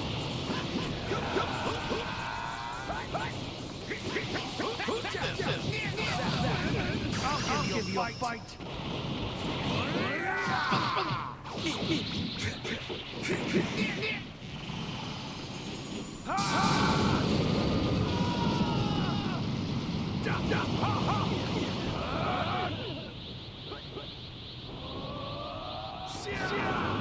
End of the line.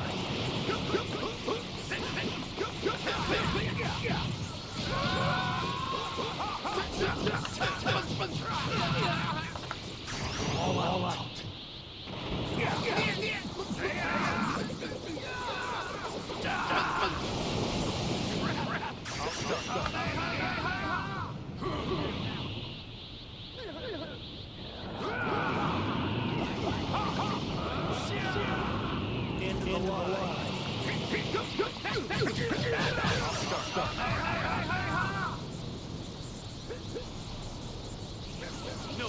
see if you can take this.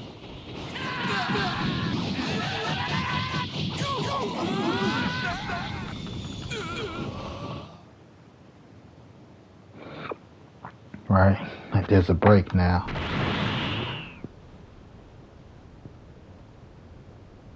Let's end this, Trunks. Just what I was thinking. This is my true power. Still a bitch.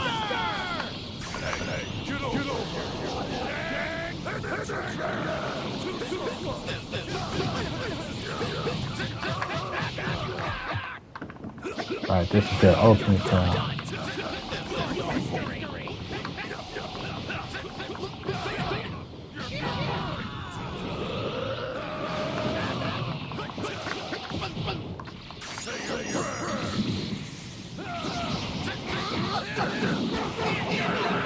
Wolf Fang Fist. Wolf Fang Fist.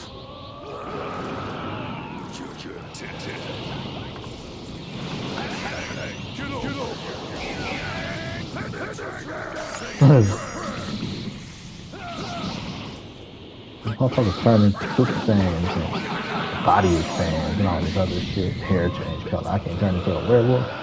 Just suck my dick.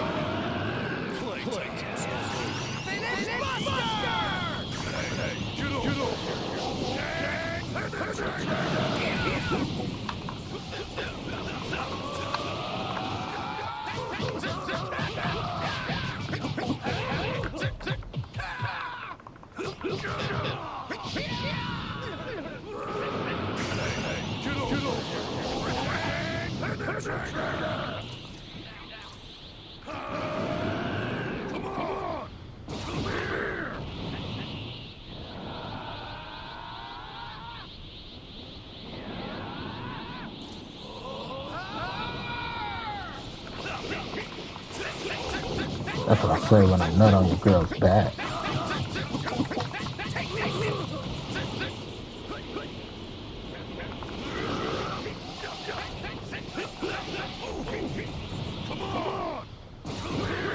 That's what she says. I say I'm about to nut. Come at me, bro.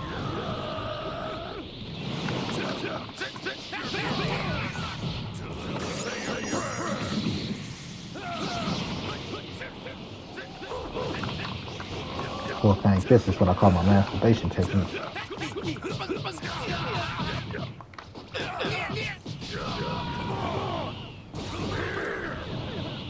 What did the five fingers say to the face? Back. I missed. Alright. Ain't no real fight after. Like, ain't no end after this one.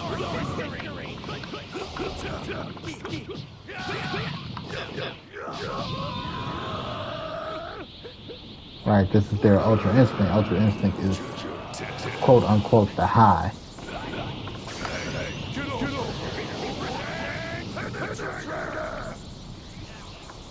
Right? Quote unquote the high. That's their Ultra Instinct. Kinda, sorta. Like I say, Trunks is different. Because Trunks is gone after he hit that. Technically his next stage is to lower it. Lower the body size to match the speed. You know, Trunks' Ultra Instinct, his wild fighting sense for me in this future is, or in this timeline, is his ability to manipulate his body size as needed throughout the fight. The size reduces speed. So when he needs the speed, he let down the size gradually while still, you know, in order to still maintain the power type thing. Balance out speed and power. Right? You're like, this guy's, right? Every time you look at him, you fight him, like, this big motherfucker, I'm about to whoop his big ass. He's too slow. Like, how do we keep keeping up with me? But then when you finally step back, you're like, damn, is it me or did he look slimmer? You know, it's the perception. Broly is deceivingly fast for his size. That's why when he grabbed your face like that, like, goddamn shit, I didn't know this motherfucker was that fast.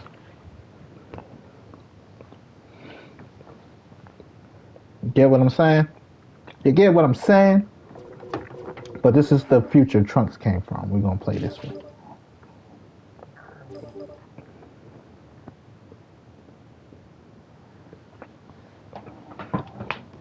Dr. Gero's assassination order. Save the future Trunks. In a desolate future, Trunks fighting 2 androids. It's not doing too well. These androids. Shit! Androids! I hate fucking androids! Shut up, bitch. These androids were created with one purpose: to kill Son Goku. Dr. Gero's assassination order.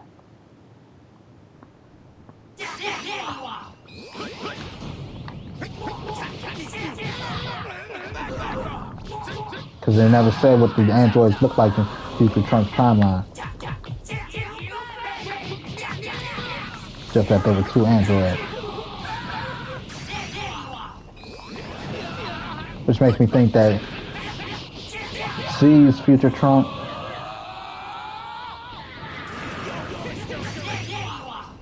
I gotta change this one.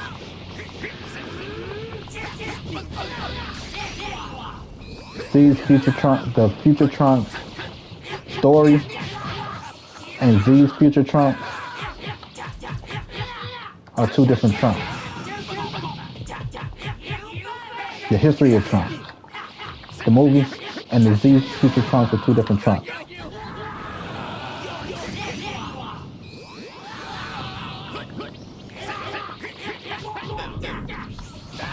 Here's the ground. Here's the evidence.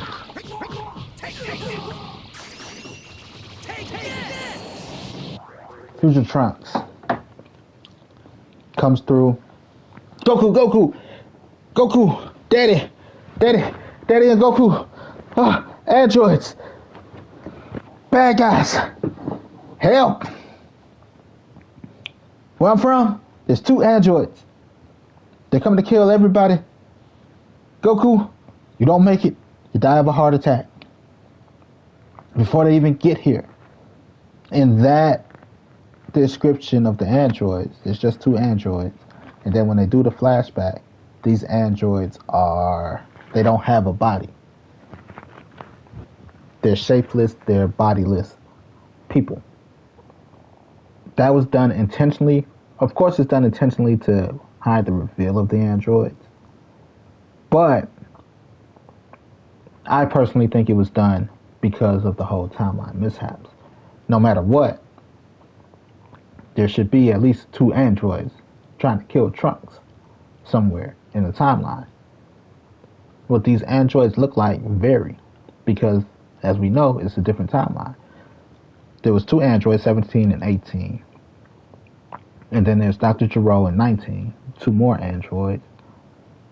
Android 13, 16, I think there was 15 too, 14. Look at all these androids that branched off from Future Trunks being in the timeline. So, if you ask me, they don't exist. You know, it's just the androids don't have a true form. You know? They could look like anything. They're androids.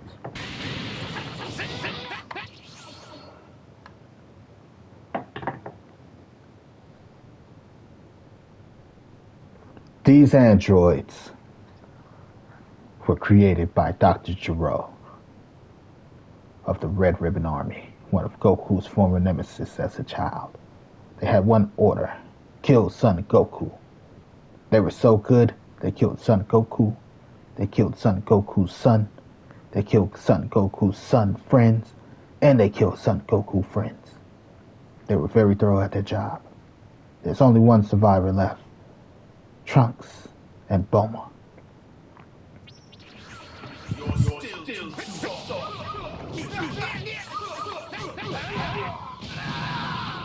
Right, was the version of Goku in the universe.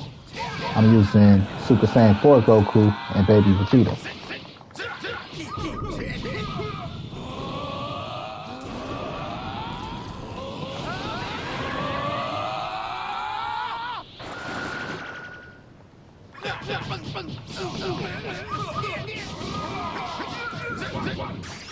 Here goes.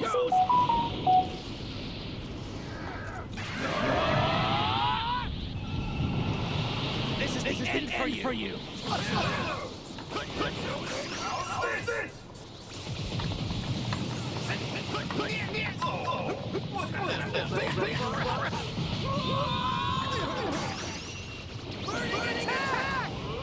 You went out the window with your software.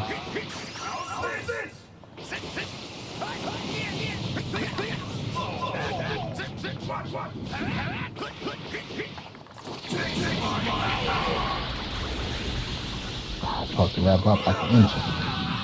Hit the bar to rev it up. That's what I think. You'll pay for this.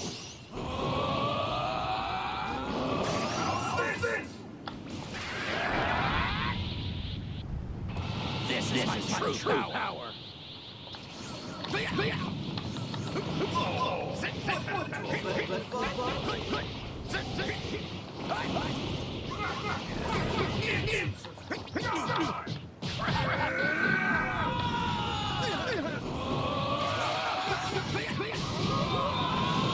Android, shit, Android. I hate fucking androids.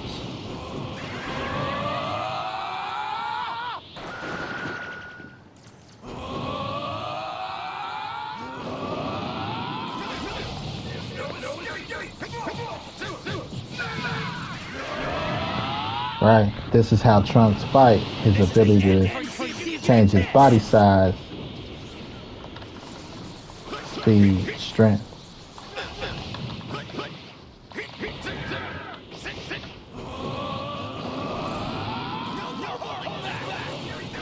Ah, shit.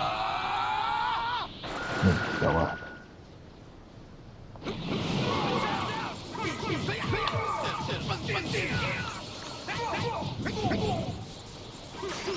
Here goes.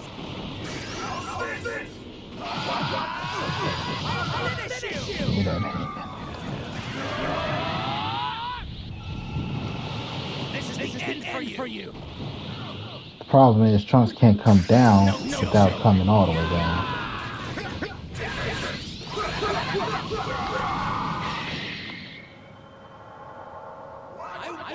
Trunks gave it all he had. He fought like there was no tomorrow, because if he didn't, there wouldn't be. And when he found his chance, he escaped. Mommy! Mommy! Androids! Coming! Shit! Don't worry about it, son. I've been working on the time machine. The problem is we don't have a power source. Looks like Dr. Gero figured that out with the androids. So you can either run inside their base, keep lamps blazing, or we could gather the Dragon Balls and wish for a power source to power the time machine. Why don't we just wish them back? Because it's not within the powers. It's not. Why don't we wish, right, for them back? Because they've died too many times. We don't have the correct Dragon Balls. Our only hope,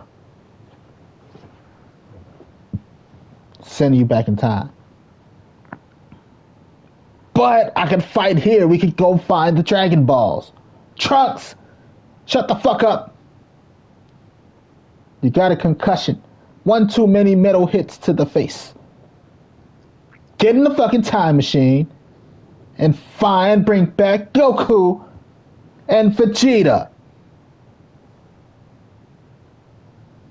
But no buts.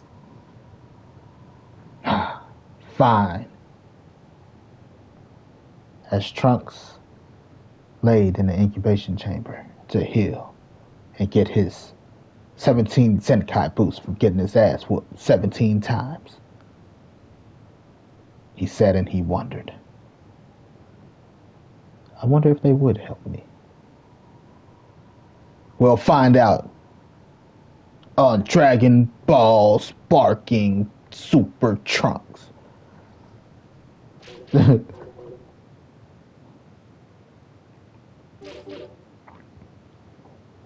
And that's how that episode go. Save the Future Trunks. This is that Future Trunks, but it's not that Future Trunks story. It could be a part of his story too, right?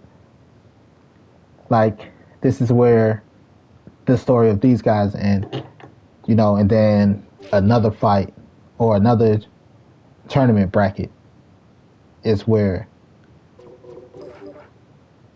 Super Trunks' story ends. They all have the same ending. They lose before they get to the Tournament of Power. The universe that beat them out for position is the one that had Jiren on it. That's the team that beat them out. And then, of course, that team loses. Android 17, which is all the universes that have been destroyed back, including these universes, the ones he didn't know about, because he just wished that all universes that were destroyed to be returned to normal. This is the beginning of the fighting of that tournament bracket. So this is what I was working on. And then this is the final fight of that tournament bracket. And then it's not the final episode, but after that, then we jump into Future Trunks ending, which is going to be the technical final episode. The reason why I'm having Future Trunks and our Team Wolfgang Fist universe is because that's how quick people forget.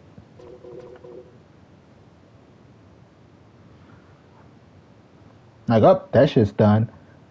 Z's done. Where the fuck is Super? Where the fuck is GT at? Where the fuck is the next thing?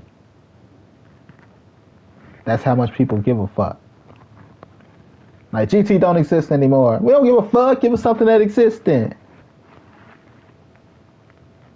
Just as a reminder, sometimes no matter how much work you put in, just like that, life goes on without you. So we're going to get us a good, like I said, Future Trunks versus his team versus... Right, we're going to do two tournament arcs. We're going to have them fight the villains, and then we're going to have them fight Jiren and them. Just to be like, we're that much removed from our original stars. Like, damn, how the fuck did we get here? Even though it's a good fight and it's dope.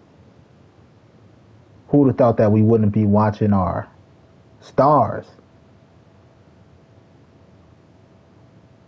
to give you all of that feeling in one? Like, damn, man.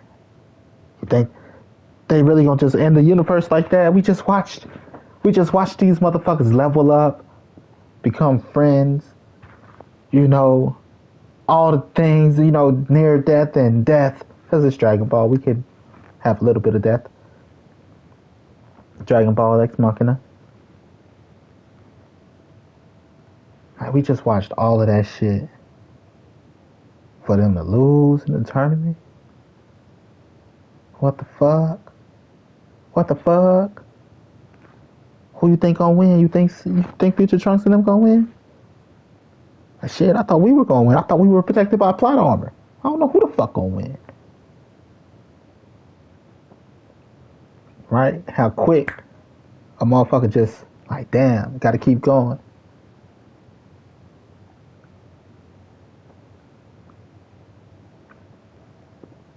And that, my friends, is real strength sometimes. To keep pushing, to keep going forward. Even if you don't see the outcome you're looking for. To fight and push a person to get that far, or the next generation to get that far. Kids. Your kids' kids. You know, think of the civil rights movement, right? Look how far we came from segregation to my president is black, my Lambo too. I don't know who the fuck is this orange fucking dude. Went from a black president to an orange president. Times have changed. You know? It wasn't long ago. Blacks and whites couldn't, it wasn't even 100 years. Black and whites didn't sit at the same tables. They didn't drink from the same water fountains. The fight that it took to get there, that we don't forget, but we forget about. It's important. Those people didn't push for nothing. But how easy we forget.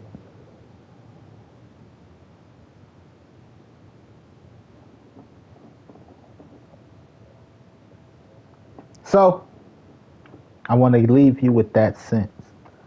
Like, even though things go on, like, damn. No. We're going to relive it in memory. The memory being the reruns. Got to bring the universe back. Bring it back. Run that shit back. You know?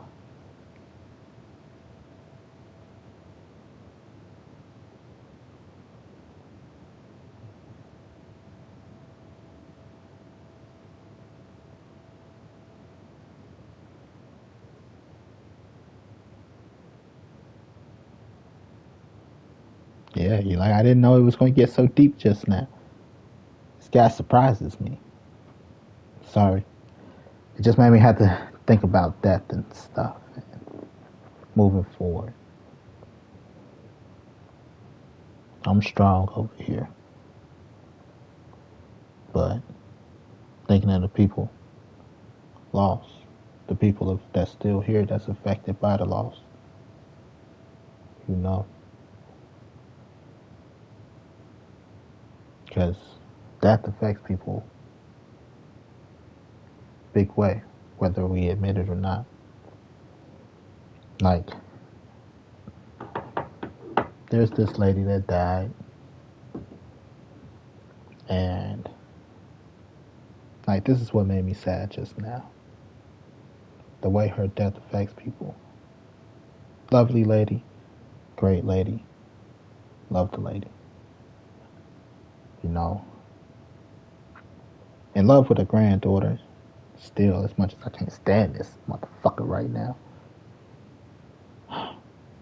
And to think about her death and how it affects her granddaughter, and how, like, people shut down sometimes because of people aren't themselves trying to deal with grief. You know, not to be able to be there for a person I want to be there for and help them because there's nothing I can do. I don't have Dragon Balls. I got balls, they're just not the wrong set of balls. You know, they're the wrong set of balls. I can't help her overcome that. And that in turn makes me sad because she's sad. You know, because we lost somebody.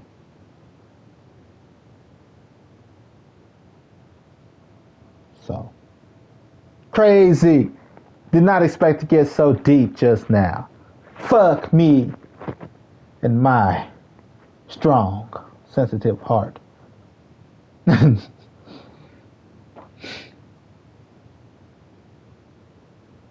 Quicksand. Just thinking about it took me down an emotional quicksand. No, took me through emotional quicksand.